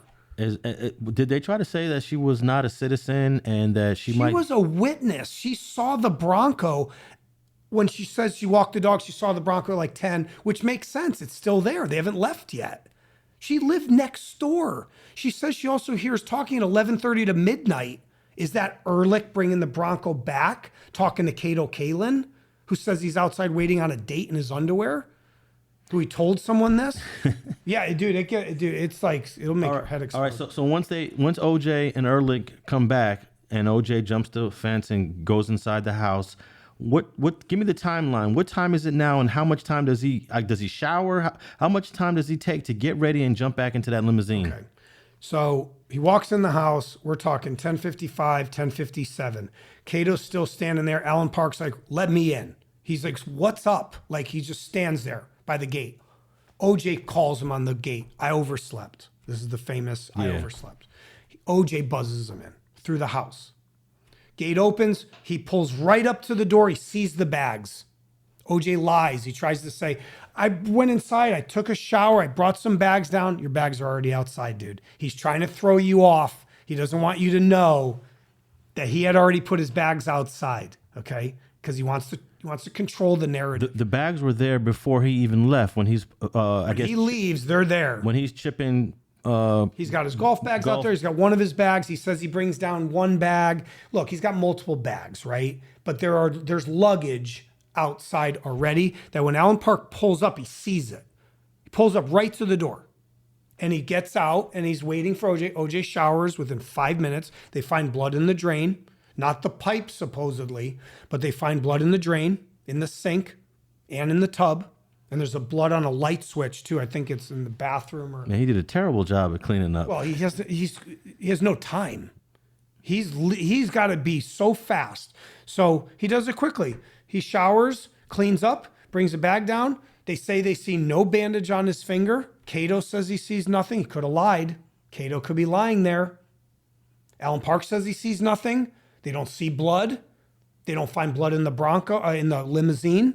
Yeah, but if he's got this cut that the LAPD saying happens during this homicide, there should be some blood drops in the house. There are. And in the limousine, though. They're not in the limousine, supposedly. There's 3 blood droplets, almost on wood, looks like this. There's 3 blood drops in the foyer. That's somehow they don't trample. They're like clean, like drip.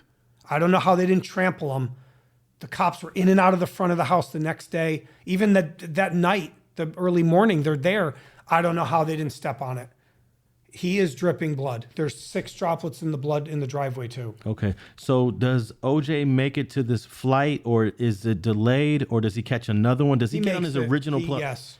Wow, that's incredible that he makes this flight. And earlier when we just started this episode of Streets and Scholars, I was saying it can't not be premeditated, but maybe he's outsmarting all of us and has this plan to commit a homicide right before he's catching a flight so that can be his alibi, right? I mean, he can say, there's no way I was involved in this. I was scheduled to get on a flight to Chicago. The totality of the evidence, if you take Ehrlich's confession, Ehrlich's story of this extortion last minute, it just makes sense.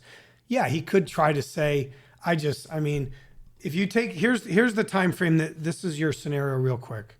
From from 10:15 p.m. to 10:55, is that 40 minutes? So he has 40 minutes to drive over there, murder 2 people, clean up enough, rid all the evidence, come back home, shower, get dressed, clean up again, evidence, get in a Bronco and leave. 40 minutes. Yeah, it's incredible. So Park never testifies to anything that incriminates OJ, pretty much, right? Without saying OJ's the black man 6 foot, he says he's not. He tried to say he was sweating. I mean, look, evidence is such a loaded term, right? When you say, like, what evidence is there that OJ did it, right? Oh, well, he was sweaty and he looked like he was kind of discombobulated in the limousine. That's not evidence he murdered someone because he's sweating. It's hot. It's June. Like, I talk about this on other cases. It's like evidence is subjective. Like, the defense could say that's his innocence. The prosecution, no, and they didn't use Jill Shively. She was a witness to the crime, the getaway. He was down the street from the murder scene within the exact time of the murders. Why is she not used as a witness? Why did Robert Heischer get kicked over to the defense team? Why didn't the prosecution use him? He heard Ron Goldman getting murdered. Look, I said this in my other interview. I'm not calling them dumb.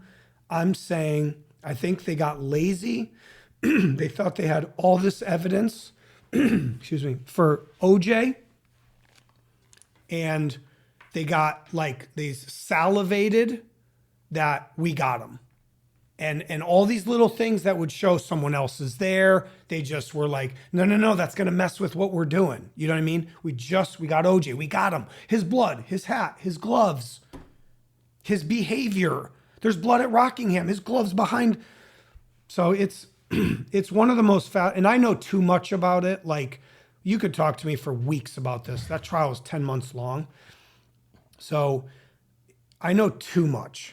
The next question I want to ask is, now that OJ is on the way to the airport, Park is driving him, tell me, what does Ehrlich do with the Bronco? What are his next steps based on, you knowing Ehrlich, you talking to him? What does he do at this point? Now they're gone on their way to the airport. Yeah. So the real basics of it, or if we were to say the exact way in which he does this, he's got the Bronco on Bristol Street, okay? He's holding it. He doesn't know when OJ's going to be gone, right? He doesn't talk too much. I don't want to comment too much about the tape. You'd have to hear it yourself and the way he tells the story, okay? He's holding the Bronco. He knows OJ's going to leave pretty quick. He doesn't have a lot of time. The cops could show up. They could make the quick connection to go to Rockingham. What if OJ got kidnapped, or who knows? He pulls up, comes down Parkins, and comes up Rockingham when OJ's gone.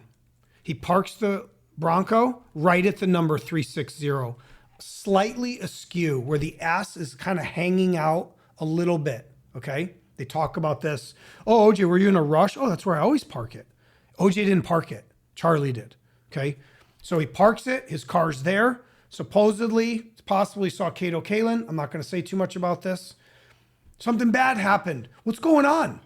He's got all the clothes and the knives like this, and he takes it with him in his car and leaves. And obviously, he discards all that stuff. He burns it. But he doesn't do a good job. Now, here's the theory. Let me just throw this out. I said this in my book. I wrote the book years before I knew a lot of this stuff too with Ehrlich. I got closer to him over time. What if, when Ehrlich has the clothes and the glove is in there, that one glove that you're talking about, what if it is there and he drops it in the road? When he gets out of the Bronco, what if it drops right there? What if Furman finds it there? Well, if Furman finds it there, and throws it behind the house when he hears about this. But why not just leave it right there? Because that's still great evidence. It is. But what if he's sweetening the pot and he wants to put it on the property where Cato said he heard? See, okay, let me say this about Furman. He actually was a good detective. I've read his book. His book's more well written than my book. It's meticulous. It's detailed. A lot of psychos. like Bundy and these guys, they like can write beautiful handwriting, and a lot of criminals and a lot of sneaky people, they're very smart, right? Okay. Furman was a very good detective. He was a genocidal racist. He planted evidence. He hated black people. He hated people of color, hated Latinos. That's absolute fact, 100%. Okay. What I'm saying is he's thinking on his feet. He's at the crime scene. He knows it's Nicole. He said he didn't know who it was. He's a fucking liar. He knew where he was. He knew that was Nicole. He knew that was OJ's ex-wife. He tried to pretend he didn't find out till the morning. No. They can run the address right away. No, Bundy, Nicole Brown Simpson. Okay? He's thinking on his feet. He's there. Van Adder and Lang, they're not there for 2 hours. No, they don't show up till like 4:20, 4:15. He's there at like 2 a.m. He's got 2 hours. That's a long time. He's got control of the crime scene. He hates OJ, hates black people, right? He can sweeten the pot right here. He sees evidence, shoe prints, a hat, a glove. What if there's 2 gloves there? Oh, pick one of those up. He goes over to Rockingham. Plenty of time. Knows where they live. He responded to them years back. That first call when he hit the car with the bat. Furman was there. Okay? So he knows where OJ lives. He's got plenty of time. Here's a famous black man. And guess who's going to be the center of the trial if he finds some major piece of evidence? Him.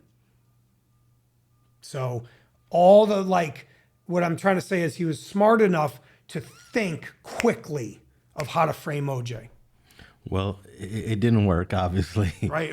And he was probably the main reason why it didn't work. Okay, so give me the timeline of when he lands in Chicago and when he does a turnaround to come right back when he apparently hears the bad news for the first time. Yeah. That his ex-wife, was he actually officially divorced from Nicole? Yes. Okay. Absolutely. So his ex-wife, he finds the news that finds out about the news his ex-wife was murdered. So give me that timeline. So he leaves 11:45 flight. He's in Chicago. Now he's there overnight. He smashes the glass in the sink. They find no blood in the sink when he does this. He has a towel that has blood because he's like his hand, but there's nothing on the glass.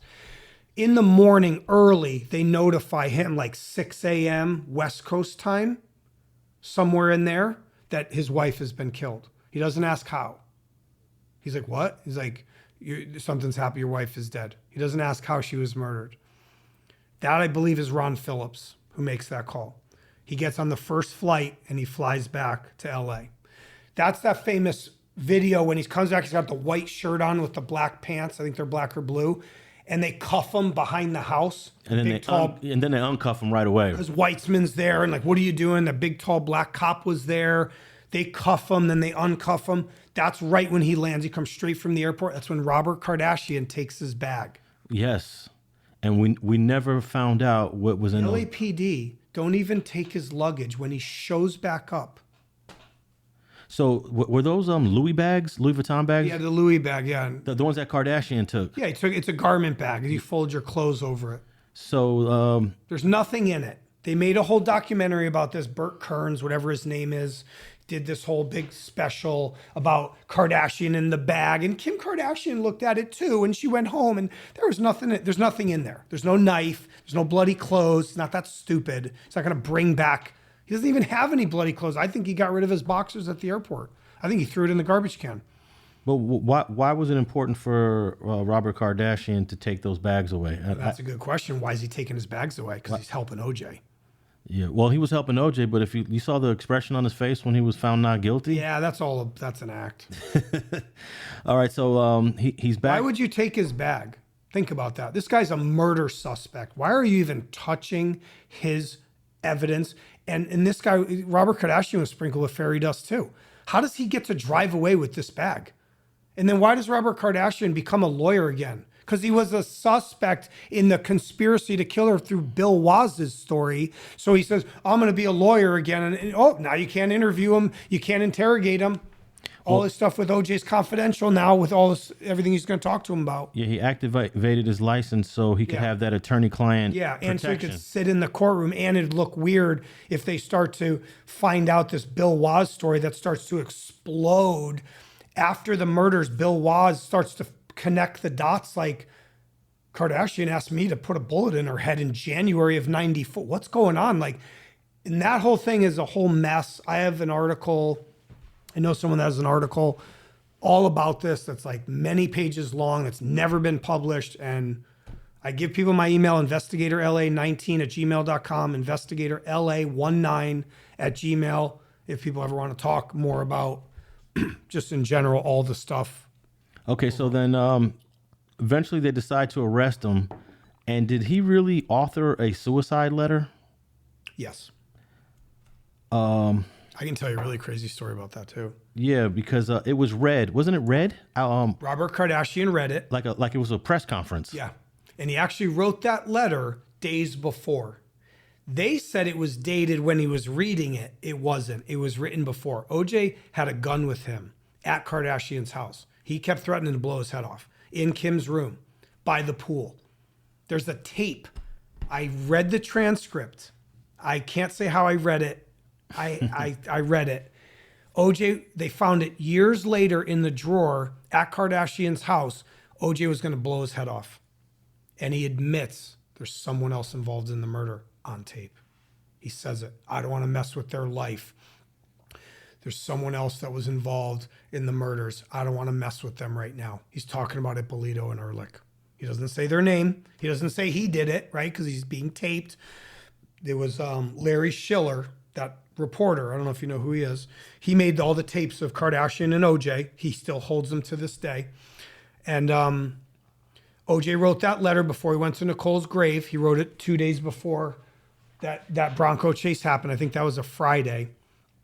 And Kardashian read it. And that's why he says, think of the good OJ, right? Not this lost person. He thanks Don Sofer, who's mob in Turnberry Isle. He created Turnberry Isle in Florida, Aventura. Donnie, he calls him. Thank you, Donnie. He thanks Mark Packer, another shady character from the thing. He thanks Alan Austin, some of his football buddies. He thanks AC. Oh, I don't know where I'd be without you, my man.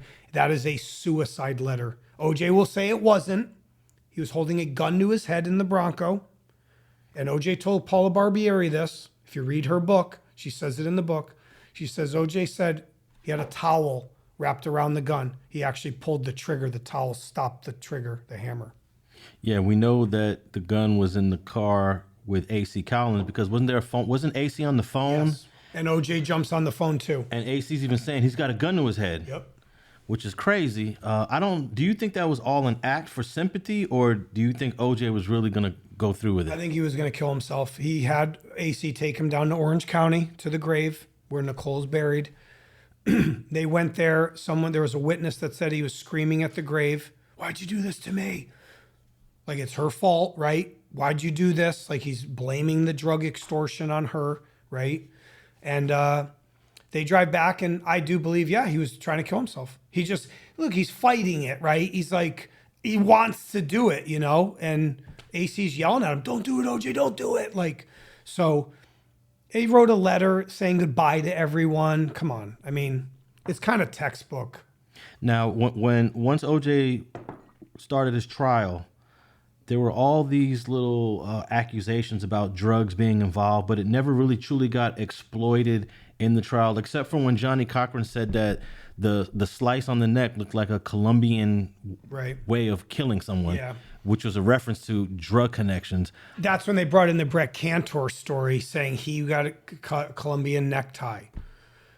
That stuff, there's really no connection. The Cantor case, people think it was either Russian mafia killed him for not letting them deal the drugs in the Dragonfly, or it was a Latino gang that was dealing drugs and was mad that he was not letting them deal the drugs. That wasn't tied to OJ. They brought up the drug hit. They said Colombian drug lords did it. They asked Faye Resnick this. Geraldo asked her. So did Larry King. They asked her on live TV. No. Like her face looks like, no, it's not drug. Faye knew it was. They knew about Ippolito. They knew there was something shady about the murders, and it was drug related. It's always hard to say the drug thing because OJ Simpson and drugs, you don't equate them. And it wasn't a drug hit like two drug dealers went over there and killed Ron Goldman and Nicole. OJ's there. So it's just something, I say it spun out of control. It went south fast. Okay. The investigators did investigate. I know some of these guys personally. They did know there was drugs at Mezzaluna. They did know who Michael Nigg was. They knew who Ron Goldman was. They knew who Brett Cantor was. They said Goldman knew Cantor.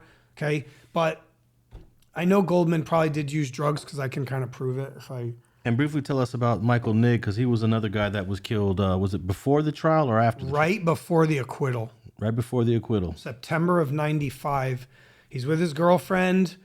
Some guys come up in a ski mask at a parking lot at El Coyote. I've been there. I walked these crime scenes. It was in a parking lot. It came from an ATM. He took out $40.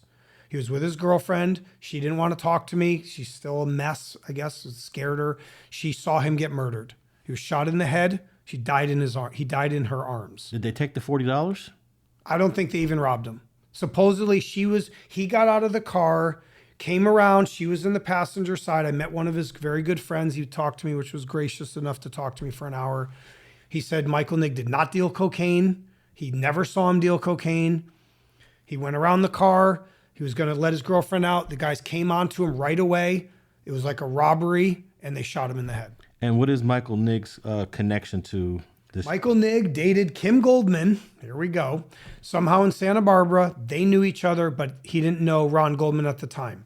Later on, Michael Nigg knew Ron Goldman and helped him get the job at Mezzaluna. Michael Nigg left Mezzaluna and worked for Brett Michaels' restaurant. He had some restaurant, something there. That was supposedly a big drug hangout too. This is all the conspiracy stuff about Michael Nigg, Brett Cantor. They try to tie them together. Are they connected in some loose drug way? Maybe, right? Are we saying Joey Ippolito and Charlie Ehrlich killed them? No, there's no evidence of that. So, I've had some weird things with Michael Nigg, his family. I've met some of them. I tried to sniff stuff out. I think Michael Nigg never got any justice, nor did Brett Cantor. Both cases were never investigated fully, and both cases are unsolved to this day. And they're both LAPD cases? Yes. Yes. Okay. So this case happened, 30? It'll be 30 years this summer. 30 years this summer. Yep. And it doesn't appear that the LAPD is actively investigating this at all. But we thought that about Tupac, and then we just find out that Las Vegas police raided Keefe D's house, and that was a 96 case. So what is your hope? I know you always say justice for Nicole Brown, justice for Ronald Goldman. Is that what you ultimately would like to see? My new kick, I know Fred Goldman, I know Kim, I met Tanya, I talked to Denise, I've talked to all the players, I've met most of the family members. They're polluted by fame, okay? Even though I've rubbed them the wrong way and they've rubbed me the wrong way, I do want them to have justice. I do believe they have the right to know and a need to know the truth about their daughter, sister, brother, and son's murders. Absolutely. The fault of that is the media. They are to be blamed. And the LAPD. Sure. Because their narrative is a singular defendant, assailant. But to me, I feel like, okay, the LAPD are in a harder spot than the media is. The LAPD have a double jeopardy. Nobody wants to reopen OJ. You're going to spend $10 million to reopen the scabs and replay the Mark Furman tapes, and no one wants to tell the OJ trial again. No one. They are not going to redo that thing, right? Charlie's never going to get arrested. That's my true thought. The media, for NBC, AP Press, and LA Times to block me from talking to the public is gross. It is disgusting. Like, seriously, think about that. If I came to you for years, there's a tape, I have evidence, he's confessed, I have all the evidence, I can prove it to you. He said he did it, he pitched the project, and you don't even investigate it? Look, I could see if they did one story and then they walk away. They've done nothing. They had to have this one courageous journalist in Miami, do a regional story, because Charlie was from Miami and so was Ippolito and all the coke, and that guy has to do it. You're the LA Times. You don't even look at it.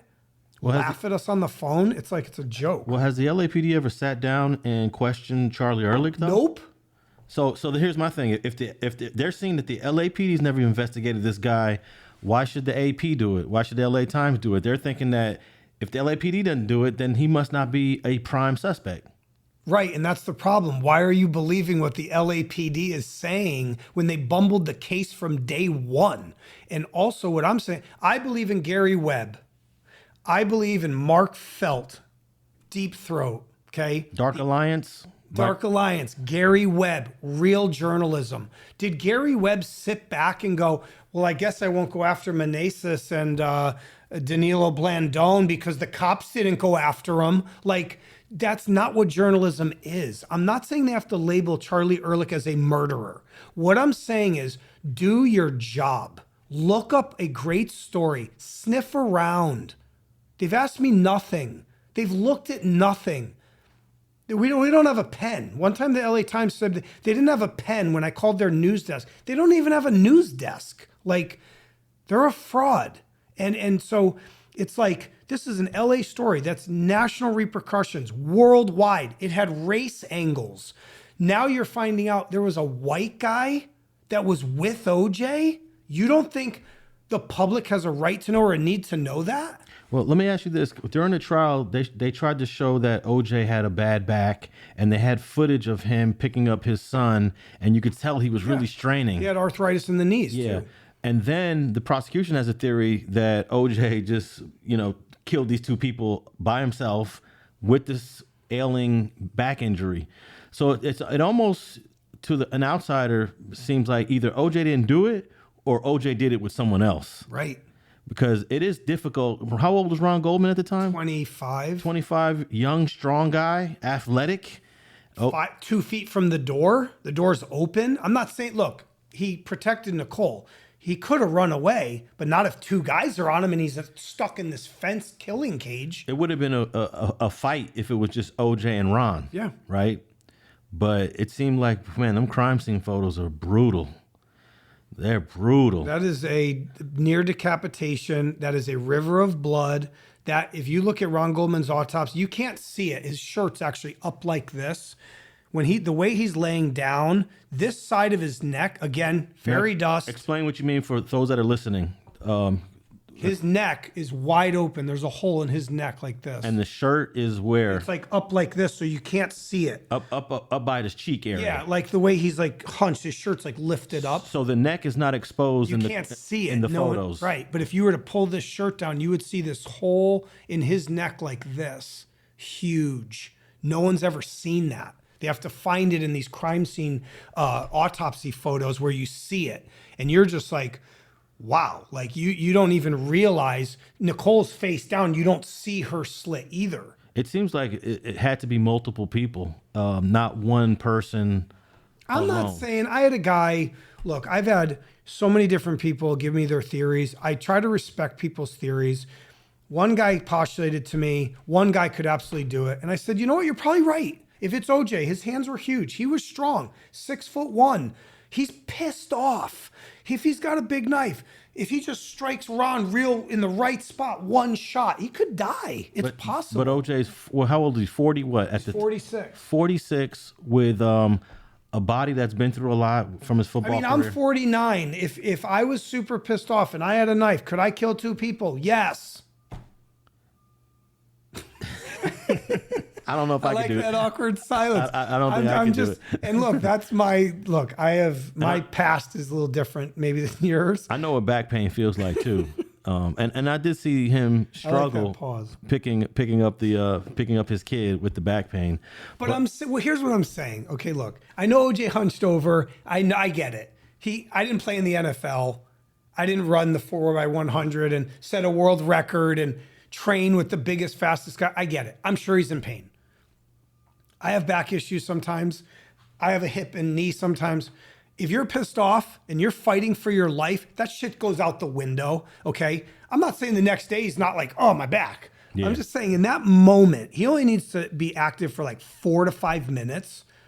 Okay. Your adrenaline's going, your sciatica's out the window for a sec. So I know what you're saying. And my most fascinating thing here as we kind of wrap it up, I'm trying to say is I was the audience too.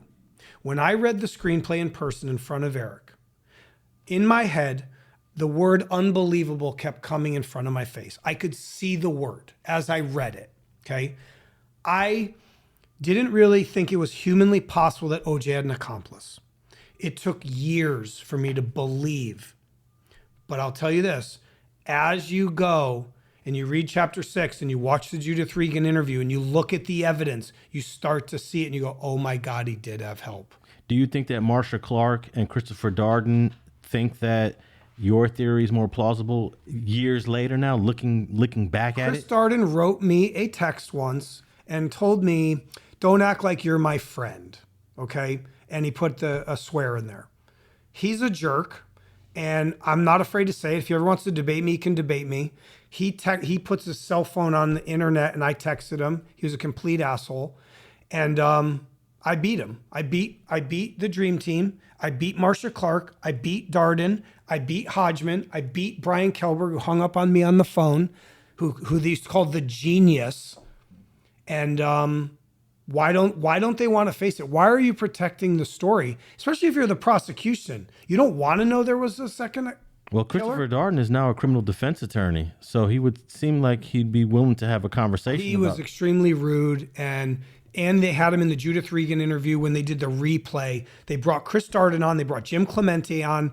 These guys know nothing about the murders. They've been brainwashed since day one, basically, about OJ did it himself. OJ did it himself.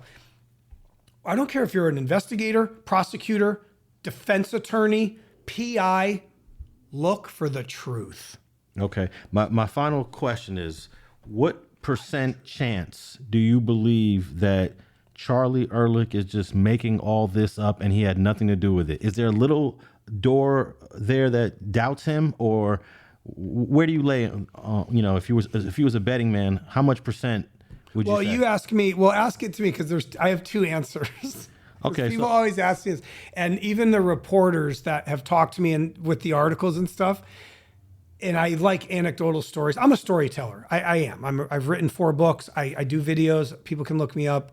I'm a storyteller. I'm an investigator. I'm not a cop, right? I'm not God. I'm not a psychic. Like, I try to think I'm good at what I do. They used to call me at midnight and go, it's all made up. It's all made up. Ehrlich made it up. I go, okay, go ahead. Let it out. Let it out. I can't run the story. He made it up. It makes sense. He met OJ in 02, 01. OJ said, why don't you say you were there? And we'll call you Charlie, right? And we'll say I had help. And then let's write a script and write a movie and a book. Make millions of dollars, right? And then Rupert Murdoch fires him in 06 and gets rid of it. And so they're like, shit, we didn't make any money. Oh, God. So then years later, Ehrlich comes forward in 2017 and goes, I'm OJ's accomplice. And they redo it again, right? So now they're like, and they get this Eric guy, they get a sucker, right, to believe him. So my answer to you is, it ran through my mind. When they would do this to me, I go, oh shit, maybe it is made up. Like, maybe it is. Like, I wasn't there. There's no video of it. But then over time, and I learned this from another mentor of mine. He's a private investigator, and I've learned a lot from him. He goes, double down. If you believe it, you go all the way. There's 0% in my head today that OJ did it by himself. That's incredible. Where can the people tap in with you if they want to ask you questions, if they want to have a conversation with you? And actually, the reason why I asked that is because you're knowledgeable of the JonBenet Ramsey homicide in Colorado. We had people admitting to it that had nothing to do with it. We had fake confessions. Absolutely. So that's why I wonder, what's the chance that Charlie Ehrlich is part of a fake confession? That's 0. Okay, 0. Hey, there you go. You guys heard it right there from Chris Todd. But I will say too, like on JonBenet and other people, and John Mark Carr and Gary Oliva, people do that. And what did Glenn Rogers do on OJ? What did Glenn Rogers' brother say? My brother, the serial killer, killed him. And Norman Pardo said that. And Bill Deere said Jason Simpson. when you have a murder case that's a cold case or it's open, a lot of people can come out. You got to be able to kind of navigate the seas. Well, man, I appreciate you, Chris, for coming down. Thank you so much, man. And sharing. What's the title of the book that you wrote? Ron's Revenge. It's on Amazon. I wrote a book about the Delphi murders also called Forest for the Trees. My book, If I Did It, or If We Did It, is no longer there. It's basically Ron's Revenge. And I wrote a book also called Hollywood is Burning Locusts.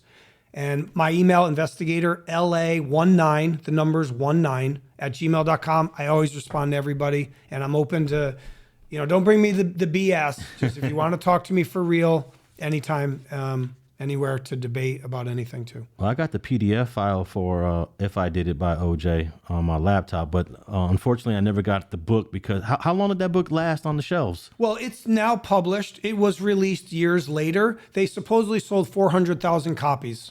But of the first printing, that's 400,000 or the total? original total 400,000 copies over years. Remember, they wrote this. This is almost 20 years ago. They almost wrote this. How many first editions? 15 years ago, 17 years ago. How many first editions of those books do you think are There's around? only one version of that book. But of the first release, how many you think got out there before they took? Oh, I don't know. Of these 400,000. I met the publisher. They're called Beaumont Books.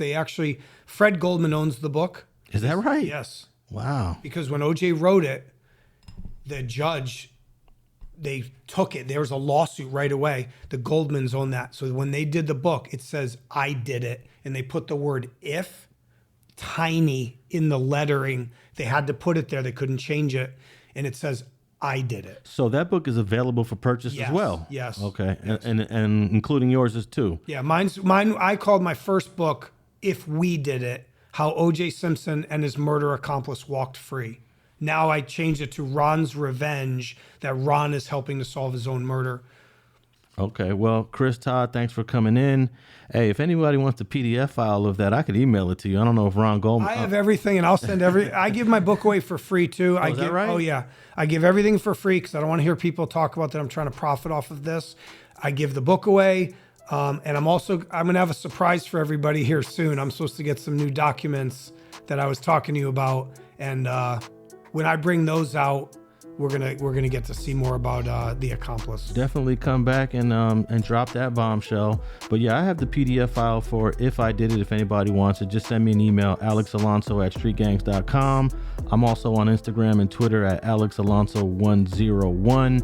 Do you have social media other than the email you want to give out? I do not, because Chris Todd is my pen stage name. So if you just Google Chris Todd murder accomplice, usually all my stuff pops up and you can get in touch with me that way too. There you go. And I want to thank everybody for tapping in with another fire episode of Streets and Scholars.